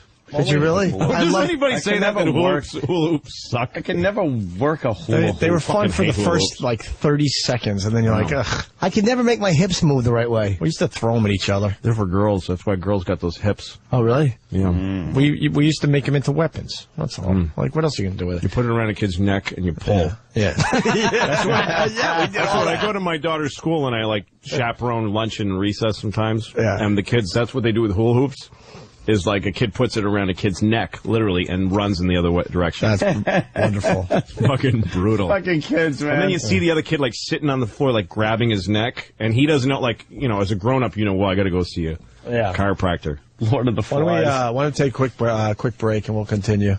That Dow is trying to stay up today, but it's 68. It was 68, now it's down to 52. This thing is going down again today. Good. This is going down again today. Opie and Anthony. Louis C.K., March 14th, Orpheum Theater. Orpheum, Boston. Boston. Baby. Hanging with Louis C.K. today. Opie and Anthony. Louis a fascinating guy, man. Really is. He kind of, a lot going on in that head. We both had the exact same thought, except yours went into fascinating guy, and mine went to douchebag. But I'll start with Louis. That's parallel thinking, Jim. That is parallel. Yeah, Louis is a very interesting dude, man. Always got a lot going on. A very knowledgeable fellow. Yeah. You're a good talker. Like fake. Me and Louis walking around. Fraud. I'm a fraud, okay? I'm a fraud. Fag. We were walking around Montreal doing the festival like 2003 or whatever, and you were just telling stories, and it was most people I can't listen to for more than 5 seconds. Yeah. But you're a very interesting guy to listen to. And then we got some hand jobs. Yeah, from each other, Yeah. which was amazing. We pretended they were other people, so we're not faggots. There was a place in Montreal. He came on my wrist and laughed. Just left me hanging. Your wrist. What a big joke. I know. Just a big joke. Not even a good fucking No, it was awful. push. Comes out like lava. There was I places was cupping his red balls, and all of a sudden, fucking all over my wrist. I was like, come on, Lou, that's my watch hand. There were some places in Montreal that were like, it says model upstairs, that kind of thing. Yeah. You go up, and they don't quite have sex with you, and there's all these weird ways. And there was one where there's like a plexiglass body that you step into, like it's sort of hollowed out. You have to step into this plastic thing, and then your dick goes into this. And the woman jacks off the plastic that's over your dick. That is fucked up. And It's your hard dick, plastic, and your though. dick is it's hard plastic. It's not like a rubber. It's hard plastic, so you're getting no sensation? No, your dick is inside of like a plexiglass giant, much bigger dick that she's like licking and stuff. How do you get your sensation? Well, you get excited by the fact that there's been 50 dicks in that. Yeah, exactly. that day. And that you're actually like your dick is smushed against some pubic hair of some fucking so it looks like Canadian guy. so it's supposed to look like she's you're sucking getting your dick. some kind of fucking blowjob and your and face stuff. goes inside of another face. It's the creepiest thing I've ever seen in my life. So you're supposed to imagine, and that's supposed to like get you off, or you wouldn't come though. Well, you'd need some kind of a physical stimulation. You couldn't get jerk off as it's happening. I remember standing there with this thing, with this woman going, what do I do? What do I do? And I need the like, instructions. She sort of shrugs like, I don't know, do it or don't. Fuck out of my fucking studio. Who cares? Like, what am I do it or don't. Pick this apart. Some other loser will be in here if you're not. So fuck you. What do you want me to sell you on this? I already want to kill myself. You like the hand Solo carbonite freezing? Yeah, that's exactly what it looked like. You just like pressed in there. Yes. Yeah, but not as hot as that. With your dick in there. Or did you just lay your... Was it a hard-on dick? Or was it molded as a limp dick or half-mast? I don't remember that. It had to be hard. Had to be. Did it? Sure, because how else... You know what? I don't think it was like really like a dick shape. It was just a kind of a bulging tube. Why would you put your dick in there? You know everyone else is just jizzing in there. Because you want to get some pussy. It's hot, man. Because you're getting pussy. Sexy. Only there's plastic in between you. I thought I've heard like every time a peep show and thing where you go in and get some kind of thing, but that I've never heard of. It's terrible. This is bizarre. No. That's hilarious. Jimmy, you've heard of that, and I was with Louis. Oh, you were together. You were together that time. Okay. I think I jacked off in one of the movie booths, but that was so annoying to me. Was it like a little spit valve, like on a trumpet on the bottom of the pocket, where just jizz comes out? Done. God. They have spit valves on trumpets? Yes, they have spit valves on a lot of woodwind instruments and brass. And I'm thirsty. Can I drink out of that? Spit valve. Wow. Yeah, it was like, let me clean my spit valve. And then they press it and go, whoo, and then spit would come firing out like a trumpet and a trombone.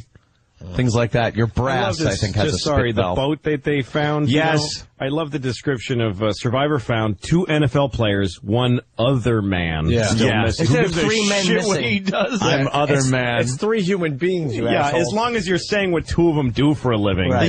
Because who cares what other they man want you to care a little more. It's Yeah, exactly. What does the other guy do? Well, I watch the NFL, fucking so relief worker or some shit. We really do put Actually, priorities on people. He was a failure. He played college football, but didn't make it into the So because he didn't make the cut, he's other man. They're all pals from college that played, and this guy played. Wow. Wasn't good enough for the NFL, so now he's just other man. That's what the Survivor was. The Survivor. No. There was 2 non-players. Oh, okay. One survived. The NFL players are missing. God. 2 NFL players, 1 other man still missing. You could just say 2 NFL players, 1 white man still missing. That is a small fucking boat for 50 miles out. That's stupid. That's their first So mistake. they went out in... They want to go They for went some too big far fish. in that thing. Yeah. Yeah. They stay close to shore. You could get a lot of good fishing in, but you're not. Can someone just stuff. turn the boat right side up now? That's over already. They're probably underneath the boat. Yeah, nobody's bothered to look. Oh, wait a minute. Oh, wait, maybe we should look under the boat. There he is. No, they were all alive at 2 a.m., the guy said. They were all together. Look at that, the though. waves. Like, try to hold on to that You can't boat. hold on to that boat like that. The bottom is slick. No, my dad, I bought this shitty power boat in upstate New York a couple of summers ago, and it was a huge waste of money, but I bought it from this guy, and it had, like, the back of it was cracking. I mean, it was just the dumbest thing, but I bought it because where I was upstate, then we were on the Hudson River. So I had this weird idea to take the boat to New York City from Hudson, New York. Hey, it's connected. 120 miles up.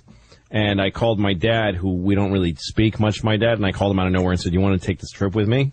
So he drove, and I'm with my dad, who I don't really communicate with, and we took this trip down the Hudson River on this boat. And when we got into the mouth of the fucking Hudson here, New York Harbor. The Hudson River isn't really that bad, but there are parts around Manhattan that are fucking treacherous. By the way, I had no knowledge of boating or anything. Oh no! You don't need anything to buy a boat. You just buy it. You don't really need a license. You go to the. You have to register. You only have to go to the DMV to register the trailer that it sits on. Yeah. And when you do that, if they have one, they throw you a boating manual and say, if you could take a look at this. Yeah. So I just went out on the river just with no fucking idea. I don't even know how much my gas tanks hold. Oh, you are fucking crazy. You're an accident waiting to happen. You don't even know where the next gas station or the fill-up will be. Well, because I'm fine with if I run out of gas on the boat. Okay. And then someone takes it and they keep the boat. I don't care. So I stop at a gas station, I find this river community there is. It's really fascinating. I stop at a gas station, he fills me up, and I just I tell the guy, I'm going to New York City, tell me everything I need to know. So he goes, well, first of all, you're missing about 50 things that are essential. That you have to have.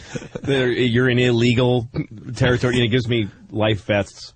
But because I'm buying shit from him, he's happy to give me information. Sure. And he explains to me that Hudson River is not a river. It's not a river at all. It's not a river with a source that's flowing to the ocean. Yeah. It's called an estuary. And it's affected by tides. Yes, and it's basically the Atlantic Ocean sloshes up in and out of the river. And he says if you hit Manhattan at a bad time, you're going to be in the Atlantic Ocean, basically. What do you mean? You mean it's all ocean water? Great. It's ocean water sloshing in and out, and it's flowing. It's flowing now, but it's tidal. It's a tidal estuary.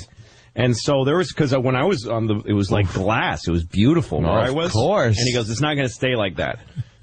Try not to get there around rush hour, because also there's ferries down there. Yes. That don't care. Of course. Who you are. Yeah. You do. So that's, I don't listen to people. So I showed up at like 5:30 p.m. on the fucking Hudson River, and I'm going under the George Washington Bridge. I mean, it's the craziest thing I've ever done. I'm with my dad, who's 70-something. I don't even know how old he is. And my dad is trying not to show how much this is hurting his body, because I'm his son, and he's ashamed that I'm actually I'm fucking shattering his skeleton. His fucking teeth are falling out and shit. He's just like, are you hearing that sound on the hall? That man, we were hitting so hard. Bam sound. And I don't know how to ride a boat, so I don't know if you're supposed to. You probably didn't have it trimmed out right or anything. Nothing. Like, you could trim a boat out for water where you're putting the front end down. I know a little bit about water. that, but I don't have a Did you have sense your of it. trim tabs? Like, I had a trimmy thing on the throttle. And I'm trying to make that hard ride, man. But he's probably riding way back, just slamming into waves so hard. And you think the hull's going to crack. It's crazy. And then when we get further and further in, there's a point where I've got the engine running at full bore. And I ain't moving. I'm just going up and down. Bang, bang. We realized, me and we're getting soaked. And we realized that, and ferries are fucking booking past us. Just, crazy honking at us, not stopping nothing. Shit. And I realized that because I pictured what's the worst that happens? The boat sinks under you and then you just tread water and you wave at the helicopter. Ferry picks you up or something or the helicopter. I realized if this thing goes down, the waves are we're gonna just disappear into black water. There's gonna be nothing left of us. And I'm trying to and also, I was supposed to park in New Jersey. I called ahead and rented a space on a dock in New Jersey. Yeah. And I'm slip next to Manhattan, and I can see New Jersey, but I can't move. I can't get across the river. What kind of fucking piece of shit engine? No, and also these waves are throwing me towards these big fucking cement walls in Manhattan. And this sounds like a old nightmare. wooden pile. It's like the worst thing that ever happened. My arms are aching from trying to keep the boat. in Did one you regret direction. your decision at this point? I started to regret a lot. Did you wave to New Jersey as you were heading toward the ocean? Yeah. It took us. Goodbye, Jersey. Oh my God! It took us about 4 hours to get the 120 miles from Hudson, New York to George Washington Bridge. Yeah. And from the George Washington Bridge to that big Colgate sign in New Jersey. Yeah. I think that took us several hours. I mean, it just took all fucking day. I mean, it was the worst thing. And then other times of the day, the water's sloshing out, and that night the way I got home was I went home. I did research fucking like a person. You knew the tides at that point. I sent my dad home on the train. Because I had to get the boat out of there. Shattered skeleton and broken teeth in his hand. Put about 50 years on him. Holy shit. Took a few of the last few years he had left. Oh my God, that's And I got horrible. on the boat at 3 o'clock in the morning. I got back on the boat and it was just like a piece of glass. And I stood on the boat, just going around. It was the greatest. Then that was the greatest thing. By the Statue of Liberty, around the base under Manhattan, went up the East River. Yeah. By the LaGuardia, by the the UN building and everything, and the prisons. And I had the greatest right in the middle of the night with a fucking I would love to do radio that, blasting, just standing on this boat, just fucking. And earlier in the day, it was just bam. Oh my God! Oh, is that fucked Was up? that the tides or just all the traffic or both? Both, because the traffic stirs up. It's Sure. this cauldron. But it's the fucking sick. When high tide hits in the Atlantic, it pushes the water up the river. Yep. So the actual river's flowing down from the Hudson, but the tide is stronger, so it pushes it back. Yeah. Pushing it back. Then when the tide lets go, all that fucking water that it pushed up comes rushing back in. But when you're going in when the tide's coming up and you're trying to go south down the Hudson River, fuck you. That's you're battling the ocean. We're the only in a tiny boat. channel. We're the only boat going south. Heading that way. And they were probably all like, who is this fucking idiot? And other boats were looking at us. I noticed it because we went under the Tappan Zee. We went under all this. Yeah. And when you're on a little boat looking up at those structures, they scare the shit out of you. Yeah, it makes you feel like you're standing on something too high. Like it gives you this vertigo when you're by one of those pylons that supports the Tappan Zee Bridge, and you're going by it on a little boat. It's just, you feel sick to your stomach because you're like, this is all just too huge for me. This is like Blade Runner. Like I can't hack this. Wait, what kind of, was it like a little motorboat? It was like a, it was smaller than that shit that's upside down in Florida right now. Well, that's a 20-footer that we're looking at on TV. It was, I don't know how many feet it was. It was four seats, front and back. Maybe, or and a little tiny fake cuddy cabin. Can I solve this mystery for everybody, the NFL player thing? It's so obvious what happened, because the guy they rescued was sitting on top of the thing holding on to the anchor. Yeah. When this fucking thing flipped over, it was every man for themselves, and it's like, fuck you, I know we're all friends, but now it's like whoever the strongest guy is going to survive. Because there was only one slot to hang on, and it was the position that guy took. He was Kate Winslet while Leo froze in the water. Slipped under the surface. I would bet money there was some kind of struggle, and this guy won over the other three, because they all went into panic mode. Because if you look at the boat, there's nowhere else to hold on to. Yeah. It's possible. You would think, maybe life jackets. Why only one? It feels like they got in a fight about something else. Yeah, maybe. Like maybe, why are you in the NFL and I suck? That's horrible. People are dead. But that's the only reason. That's the only reason one guy survived. Not my mom. It's not me. It's not my kids. That's the only reason one guy survived. It was the only one spot available, and there was four of them. That was it. So they went into panic. Maybe the one they guy chose got up him. there. Maybe they chose him. No, the other guy just They're fish With food, the man. anchor, there's no way for people. Look at the boat and how it's tipped over. There's nowhere to hold on to. What part was the anchor? That hole? That thing looks like a hole? They said they were anchored. I don't know. I don't think. Here's what I think happened because, and I'm taking it from my own stupid experience. The thing you don't realize till you're out there, like in any kind of bad waters, you picture shit from a movie. Yeah. You picture shit going down and that you just step off the boat while it's sinking, and then that you and your friends tread water and talk about it for a while. Yeah. And that one by one you try to help each other, and whatever, a shark comes and eats one. That there's this whole thing where the humans survive. But when a boat goes down, it takes fucking a nanosecond for your dumb little lungs to fill with water, and you're just dead. Sink. You're gone. The other three guys. You're being picked at by little fish as you're going down to the bottom. Really quickly. Yeah. That's it. They're just, that lifeless fucking dull eyeball is just being plucked away. Oh, God. It's just weird that one survivor had a nice seat on top of the boat. He Well, he was lucky. He was lucky, or he had better reflexes, because that shit happens really when a boat capsizes in bad water. There's just everybody dies. Mm-hmm. It's not a slow. Hey, I think we're rolling over. Yeah. This boat's rolling. We're underwater.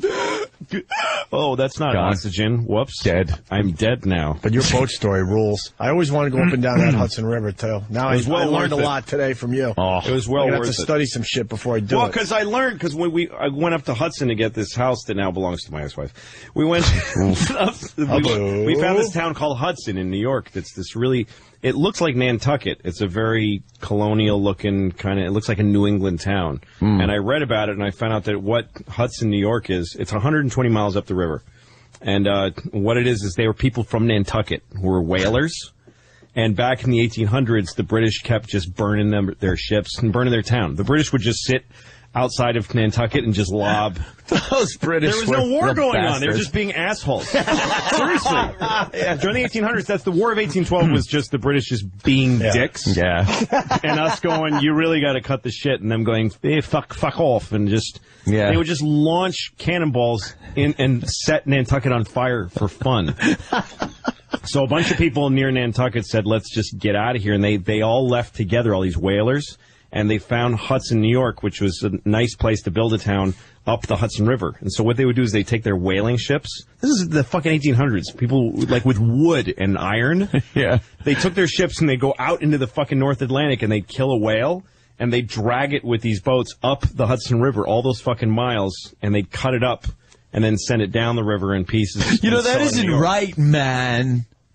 Oh, the whale thing? Yeah, man. Fuck. Like back then, there were fucking whales. You could walk across the whales. You had to get it. Fuck to England. Yeah, I got to go to England. I'm going to just step across whales. I'm going to drive my little fucking jalopy across the whales. Exactly. But so then they were safer there. The English couldn't get at them. They said, fuck it, we're going to hang out and then here. It became this port because people were, so farmers in upstate New York would take their sheep and slaughter them in Hudson and send the meat down river to New York City. So fucking primitive. Yeah, it's amazing. Yeah. There's the town we bought a house in used to be all whorehouses for farmers. Really? They were whorehouses with stables. So like a farmer would drive his sheep. You could fuck a girl or a sheep. Yeah, it was like a few horse. miles out of Hudson. So the night before you went into Hudson to sell your sheep, you'd put them in a stable and fuck a whore. And then take your sheep the rest of the way home. What a great little system. I know. Everything like planned out to make people happy. Exactly. Keep the economy going. There's a guy that had an experience like you did that you just told. Steve in Pennsylvania. Steve. Yeah, how you doing, guys? Good evening. Good evening. Catskill, New York. 20-foot bayliner, single screw, 175 horse. I read the tide charts. My business partner had a 33-foot Carver. We used to take down and from that same marina, go down around the statue, come back. It was a great time. So I bought this 20-footer, put the wife, the two kids in it, my two girls, real young at the time, and I took off, big shot, down the Hudson, beautiful ride, and I got down to that area that you're talking about. I was doing prop stands where the boat was just almost just like straight up, the front of the boat straight up, motor just whining, hull banging. I finally get into a marina because I needed fuel. My wife and my oldest daughter got off the boat and said, "We and are you never saw them again." Never saw them again. I'm running off at the gas station, guy. Fuck you. No, that shit is gnarly. It's really fucking bad because it's New York Harbor. Manhattan. People don't understand. There is no Hudson. The Hudson's not on the west and the east. There's no such thing as the East River. That's what people don't understand. It's all in New York Harbor. It's a harbor of the Atlantic Ocean. Right. That on the left side, it looks like a river, so we call that the Hudson River. Yeah. And then we call the East River the East River. It's just because there's Manhattan Island in the middle of the sloshy, crazy, icy ocean. Yeah. So is it seawater? The Hudson's seawater? Well, no, it's certain times a day. It's salt water. Yeah. It's like salty. It pushes the salt water. It's where, water, whatever the fuck. And then when it's the river's running out into the ocean, it's fresh water. Yeah, and where this guy is Catskill. There's a harbor. There's a little place there where you can take your boat in and you get something to eat. I mean, it's a fun world, the boat world, but. Yeah, it really is. You don't know what the fuck you're doing, like I didn't. I was in the boat world years ago with my mother and Sal. Sal was just Mr. fucking boat. How big was the boat? His is a 38-foot Sea Ray. Okay. I mean, it was really fucking nice, really nice. And he would drink. He could park that shit anywhere. He would fucking drink on the way from, like, I guess they were in where is it? Oakdale, Long Island. Out to Watch Hill on Fire Island, and he'd be drinking we'd all, be slamming down drinks and stuff. He'd be making mudslides and blenders down in the kitchen, and this thing had like a galley and everything. And he'd be hammered and back this fucking thing into slips that like were, there's no way. These guys are amazing that can do that. Dual screws, so he's running like the transmission to get the props going in opposite directions to turn the boat. So he could swing the thing around and then back it into the slip. Really, the first boat I had was a little orange, like with a white steering wheel. Like it just looked like a little race car, you know. And it was a go-kart for the water boat, like really tiny little fiberglass boat that I saw on someone's yard for sale for $800. And I was like, "Fuck it, I'm gonna just buy it." And I just knocked on the guy's door, and he was like, "Really?" And I was like, "Yeah, I'll pay it." And I gave him the $800. It's just sitting there on a trailer. And then I'm like, "Well, now what do I do?" Like from scratch. Yeah. And I had an old Ford Ranger pickup, and I went to the fucking Napa and bought the ball trailer hitch. And I got the wrong size and went back. And then I put the fucking... Already wrong. Yeah, and then the guy watched from his window laughing as I tried to put a trailer hitch on a fucking truck. It took me like an hour sweating. And then I took it down to the Hudson where they had to, you back your boat down. Oh, the Ram. Yeah, and I have no idea how to do it or what How'd to do. you do? So there's an old man, literally an old seaworthy looking man with a white beard watching me do this. And I just decided I'm not just going to try. So I just... Oof. It takes me hours to line it up because when you're backing something with a trailer, it jackknifes on you, and you backwards. All of your instincts are wrong. Let me tell you, I had a jet ski and I had the same problem until somebody told me, put your hand on the bottom of the steering wheel, and wherever you want the back end of the trailer to go, your hand. Let your hand go that way. So instead of trying to think right, left, I want the trailer to go this way. I move my hand that way. That's really and if it's smart. on the bottom of the steering wheel, and then it got to the point where I could do it with my eyes closed after a while. Well, but I backed it down, and first time, oof. The boat is strapped hard to a trailer, and the plug is out in the back of it. That's how you keep a boat. Right, yeah. You keep it strapped down to the trailer with the plug in the back. Now, what I know now is the way you launch a boat, and then it's tethered in the front by a winch. So the way you do it is you let go of the strap. You take the straps off, so it's just loose, only held on by the winch, and you put a plug in the back of the boat, so that when the trailer goes into the water, the wheels of the trailer go down in the water, and the boat floats on top of the water. Mm-hmm. Well, what I was doing was it's held to the trailer, so the trailer's dragging the boat, and it immediately fills with water. It completely fills fills with water. And it's also, because it's now weighs billions of tons, threatening to drag my fucking truck into the water. And I am peeling out. What's Popeye doing watching you? Is he laughing at you? I'm losing my mind. Oh, yeah, bit of a panic set. He's just watching, and I have the car floored, the truck floored, and the wheels going. You're just trying to hold ground? Just trying not to, because it's just a shitty rear-wheel drive, and the rear wheels are now in water, and I've just got water shooting everywhere and smoke. And now the tailpipe is starting to go in. Like, I'm going in the fucking water. And somehow I found some traction somewhere in there, and the whole truck, like, lurched forward in this screaming wheels. And the boat came out, gung, with water just splashing. It was the craziest spectacle. And I stopped and I look up at the guy, and he goes, try again. He goes, what'd you learn? What'd you learn? That's great. And so I got out of the truck, and I'm like, okay, there's a plug in the back. That was dumb to keep it strapped. I said all this out loud, and he's going, yeah. And he goes, he said, you know what? The guy said to me, you're going to be having the time of your life in about half an hour. And I waited for the boat to empty out, put the plug in, and if he was right, in half an hour I was on the fucking river. Owning a boat is great. With Owning beer, a boat with beer. Yeah, I'll never do it again. Boy, how do you get it back onto the trailer? Like, what if there's people there? If there's people there waiting, like expert boaters. They'll start yelling at you. They hate you. They're not going to be They happy. will fucking yell at you. The thing I can't do that those guys do is just fucking drive my boat back onto the thing and then, run up to the to the top of it and winch it. You back the trailer into the water. Yeah. And then where's your boat while you do that? Your boat is kind of tied up, on the side by the dock. You back in, you quickly, because you're running now because you don't want to be the guy.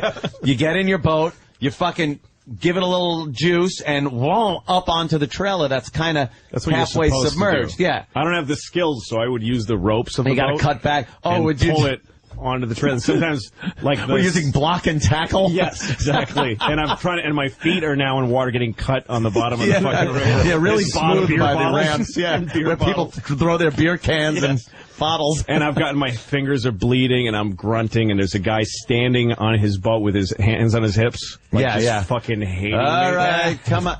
I used to wait for can't back it up guy. They were the worst, because you knew it wasn't going to get any faster once it got into the water. No. And it's like, you could see him trying to figure out if the back of my truck is going left, the trailer's going right.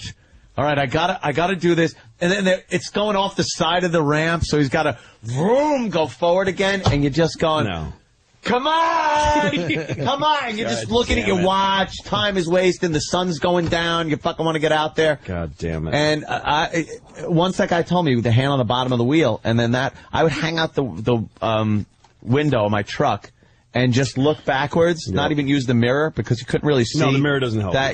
And just look out the back and steer it right in there. Smart, and then getting in was the same thing. I'd back it up, take the jet ski, and just right up onto the trailer. You clip the front winch thing on there, and don't even winch it all the way up. No. Now drive that fucker off the ramp. Yeah, and then you do your workout take care there. of your shit in the parking lot. That's what you're supposed to do. Because there are guys strapping their shit down on the ramp. Yeah, they're putting the beers back in a cooler. You could fucking do that in a parking space, you prick. There's a guy, Coal Shoveler from Richmond. He writes, tell Louie that there are old retired guys that sit down by the boat ramps just to watch people like him and laugh at him. That's a hobby for these guys. Sharing really beers, laughing. Oh, yeah. The boat world is interesting because it's two kinds of people. There are these sort of anarchist, fuck the world people that you can tell they live on their boat and they hate you just for floating by. For not being them.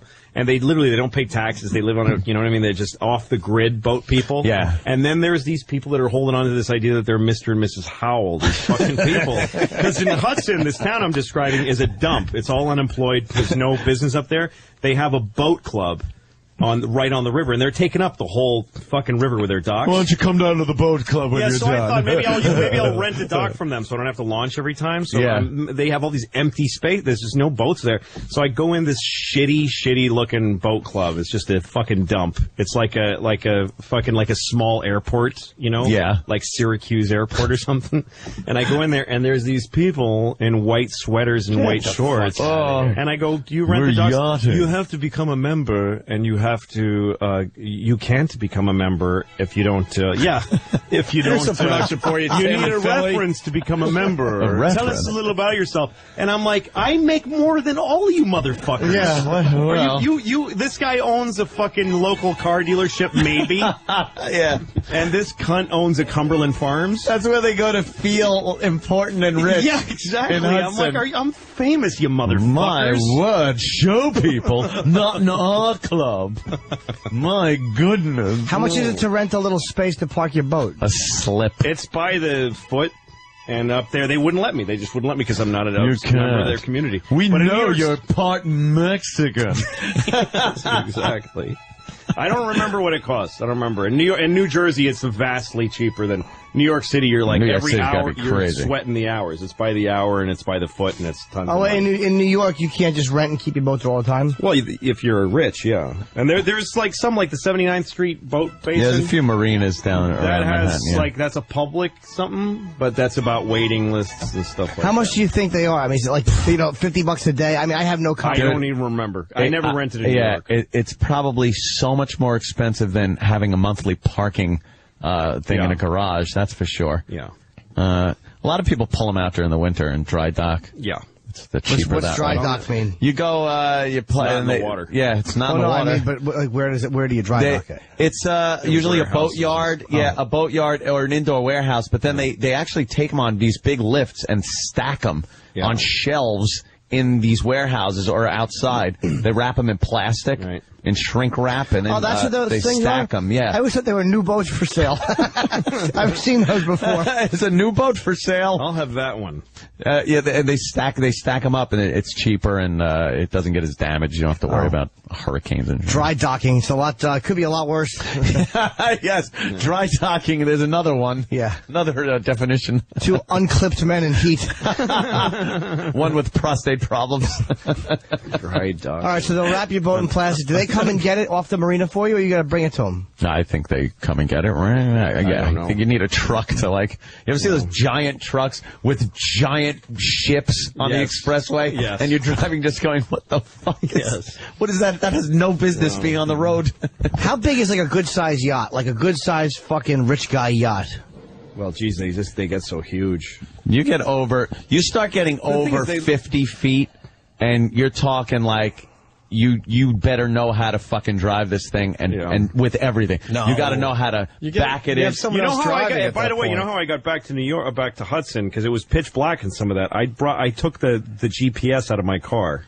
Oh shit! With a suction cup. That's what kind of I had back then. And I stuck it. I swear to God, it's the smartest thing I ever did. No shit. And I stuck it on the boat, and it fucking took me. It knew the contour of the river. Yeah. The GPS is like, dude, you're not on a road. I can't have get you anywhere. Take the fucking but FDR. This is where you are. For your information, I don't know why you're here, but you're here. And there was a few times that it saved me because I couldn't fucking see, and I wasn't sure what part. But it doesn't tell you where the rocks are. Well, and also you can't. You have to stay within a boating. You have to like stay him and Henry Fonda there's a boating channel. Lanes. There's a boating channel, and you have to stay within it. But sometimes you lose the buoys, and you don't. You knew, and I did have a chart. Like I can read a chart, and I know where a boating channel is. But I couldn't see. I didn't know how far I was from either shore. I'm in the middle of fucking. It's that dark out there. There's a bay. There's a bay right after the Tappan Zee. If you're going north, something bay that's just enormous, and you really can't see the left or the right. So you feel like you're in the ocean, and it gets really scary. You can get turned the around. GPS told me right where I was, and and there was times where I was headed towards fucking land that I couldn't see because it was just car GPS. My car GPS got me back to Hudson. It probably says specifically not to be used for maritime or aviation use. Well, you can load them. You can load them with those GPSs with maritime maps. You can. Yeah, but I didn't have that. I used the car get you home in your car map. I tell you, the first thing I ever did, and this was horrifically stupid. I bought a Sea-Doo, a 2-seater, sit-down jet ski, a personal watercraft, which obviously I couldn't afford. That's another story. By the way, I was on all these boats I bought instead of groceries. That's part of why I'm not married anymore. Like that. The one thing I'll cop to is that I did really dumb things with my money my whole life. They wound up giving me a $10,000 credit card. Nice. because I had gotten a $5,000 one and maxed it out, but I was paying the minimum. Yeah. So they just sent me another one and said, "Hey, here's an application." I filled it out, and I had the credit limit was $10,000. You're a perfect customer. Now I got a $10,000 credit limit thing. So I went right down to the fucking place where they sell personal watercraft, bought a Sea-Doo and a trailer. The whole thing came out to like $8,000. So I still had $2,000 left on my credit card. Jesus. And I'm paying 25% interest on a jet ski and stuff. Believe me, it was a nightmare. But I had the time of my life on that fucking thing. Can you jet ski on the Hudson or no? I've seen them out there. Yeah, seen them a lot actually. Where I went though, I wanted to get out to Watch Hill on Fire Island, so I drove out to Patchogue early in the morning, and I crossed the Great South Bay. And it was pea soup fog. I couldn't see shit. I ripped a chart. I went into a store where they sold boating charts and Hagstrom maps and looked for the page I needed and looked around and just tore it out and put it in my pocket. Wow. And I had a compass. And every like 2 minutes, I'd pull out the chart and the compass, line up which direction I was supposed to go, and just keep going. Through fog. And I could have been broadsided by a boat at any minute because I couldn't see. And then right when the fog broke, I didn't know where I was going to end up. I couldn't possibly think this was going to work. It said, "Welcome to Watch Hill." I pegged it. Fucking nailed Watch Hill from Patchogue. Isn't that satisfying though? Didn't you feel good? It was like I worked, but I only did it once, so I don't know if it worked or I just got really fucking lucky. Wow. I would have just drove and hoped for the best. That's the difference between you and I. Go in one direction. Yeah. Every 2 minutes, though. And then suddenly you become shut down, hyper-aware of how much fucking fuel do I have? How much did I put in? And you start thinking like shit, like, because I would stop the jet ski, so I'd just be like, kind of bobbing in the water, and I'd have to chart out in the compass, and I'd look around and look down into the water, and I can't see anything. I'm like, I don't know where I am, man. I have no fucking idea. Those are weird moments when you're like, I don't know how this is going to end up. This it's an adventure. That's happening to me right now. This is how people, and you think this is how people die. Yeah, exactly. They find them dead. I used to say to myself stuff in weird situations like that, stuff like, hurry, but don't worry. Like, don't hurry, but don't just worry. Try to go fast without your hands shaking. Yeah. If you can. I was in Antigua once doing a show in Antigua. Great. And I took a jet ski and I said, "How far out can I go?" It's kind of a big jet ski. And this bored woman said, "You have to stay between these two buoys." But she didn't say how far out I could go. Yeah. So I just kept going out further and further and further away till like the land is like a little brown strip behind me. Oh, shit. And I don't know nothing about water, so this is before I had boats or anything. And I'm starting to go up these gentle rises and then down in these valleys. And I'm not really aware of how that they're getting bigger. Holy shit. And I don't know how ocean. I'm in the Caribbean Sea. You're in the fucking ocean, dude. Which makes it harder to see the land now. Yes. And now, so then at one point, the last one I remember seeing was that perfect storm wave. I went that it was like that I was going down into this valley of water, and I look, and all around me is blue water. Oh. I look up, and I just see blue water, just really gentle. It's being very. It was tricking you. It was tricking you. Then it was calling you. Then I'm climbing one, and I'm going a little bit fucking vertical, and I don't know what this is, and then I go over the top and just fall. Yeah.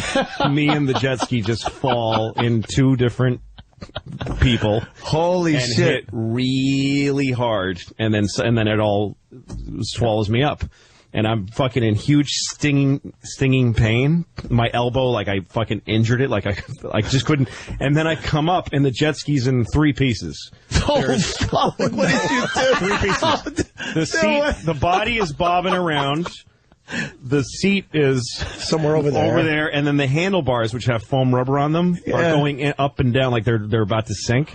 And I look, and now that my eyes are 2 inches above the water, I can't I can't see land, nothing. Holy and I'm shit. thinking, what, sharks? I don't know what this is. Of course. And then I realized I'm really fucked. And I had the thing around my wrist that pulled the key little out. lanyard, that stops the jet ski. Thank God that held, and I held it. I was like, my fingers hurt for how hard I was holding the keys because it was like life. And I swam to the seat. I just had like Bob in there. I'm like, Don't tell me you put this fucker back together. I need a plan.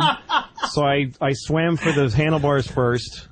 You need that more than the seat. Really heavy because they're underwater. I'm trying to hold them above the water so they don't weight, so that they're hard. I'm dragging them through water, and then I swam to the seat, I think, and then I got to the thing itself. You were able to put the whole thing back together? I threw the seat back up and I sat up there. Now I'm just sitting.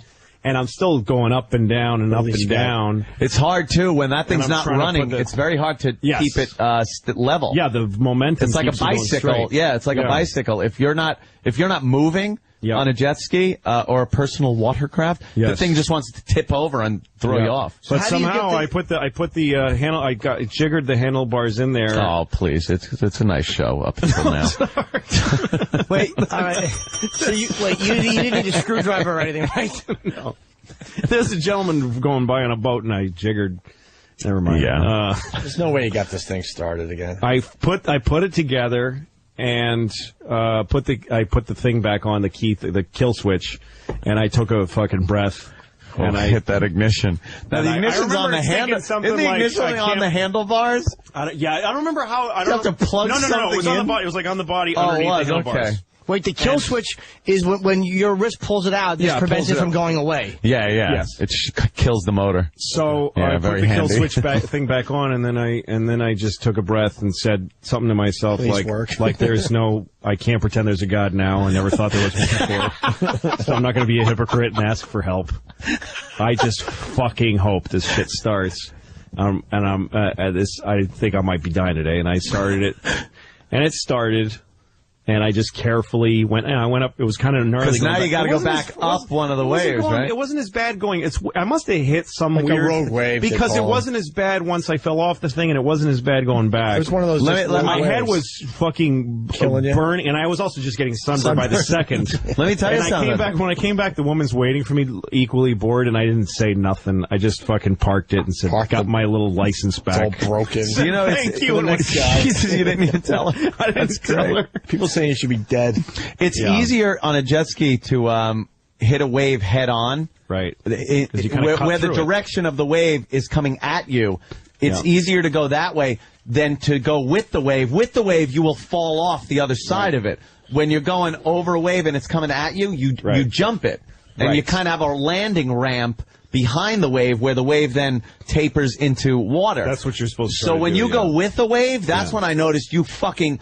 Especially if you're going real fast, holy shit, you fall. Wham! I've jarred my back really where I felt like I was 2 inches shorter when you hit. By the way, bottom. the boat I took to New York, the thing I found out later again, and all in retrospect, is that boat has a cathedral hull, which means it's a flat, weird. Yeah. It's not a nice V hull. It's not a V that's cutting through waves. It's this thing that's just pounding, just slapping. It's like a hand. It's made for a hand. It's just slapping. It's waves. Made as a river boat. Yes, where it's a flat boat. Bottom. Yeah, a boat that's going to go through some waves. You want a V hull on it. Nice. Or the opposite of the kind of boat I wanted. Yeah, yes. You had it would have been better to capsize your boat and ride on the bottom of it than to kill my father the way I did. So poor dad. Is a jet ski like you? So you should get one basically if you have like a big pool and just zip around on the nice still water. Yeah. Vroom. They changed all the regulations because I used to go in Huntington Harbor and Asheville. They don't want you to own those things anymore. No. And here's what I would do.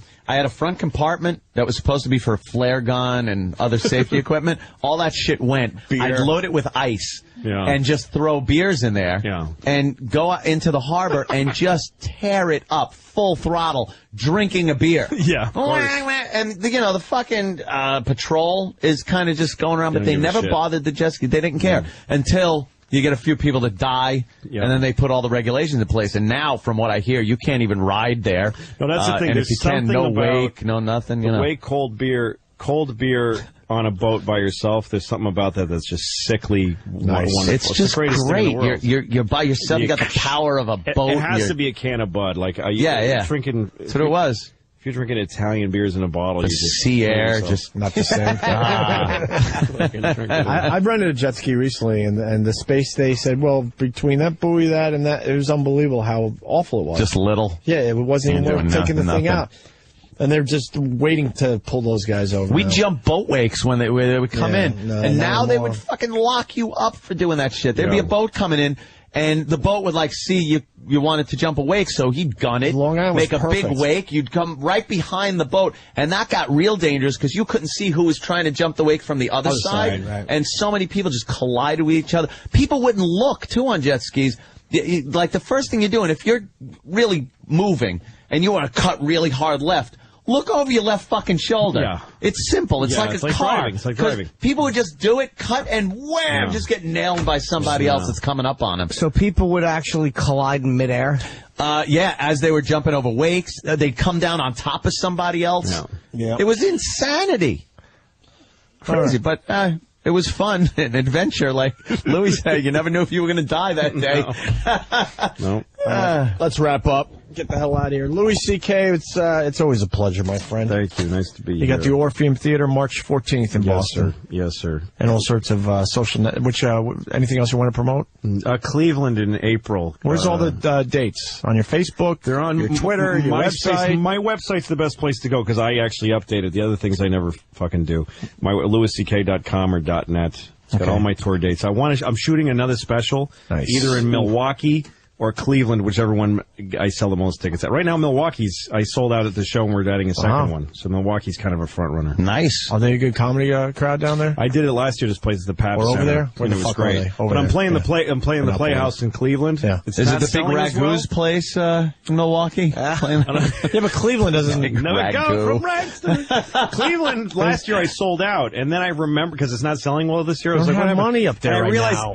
it sold out last year because of that shit with Maxwell. Blew up. Oh, right. That's why it sold out because I got all this attention because that guy hated me. Yes. And this year it's back to normal, which is I just don't have that many fans in Cleveland. All right. And Jimmy's out San Francisco this weekend? Friday, Saturday, and Sunday. Suck his cock? Suck his cock. And tonight I got Red Eye. I'm on with Ann Coulter, and I'm not sure who else is on. Watch that. The leggy Ann Coulter. Yeah. All right. Let's get out of here. Thank you, Louis. Thanks, man. Louis C.K.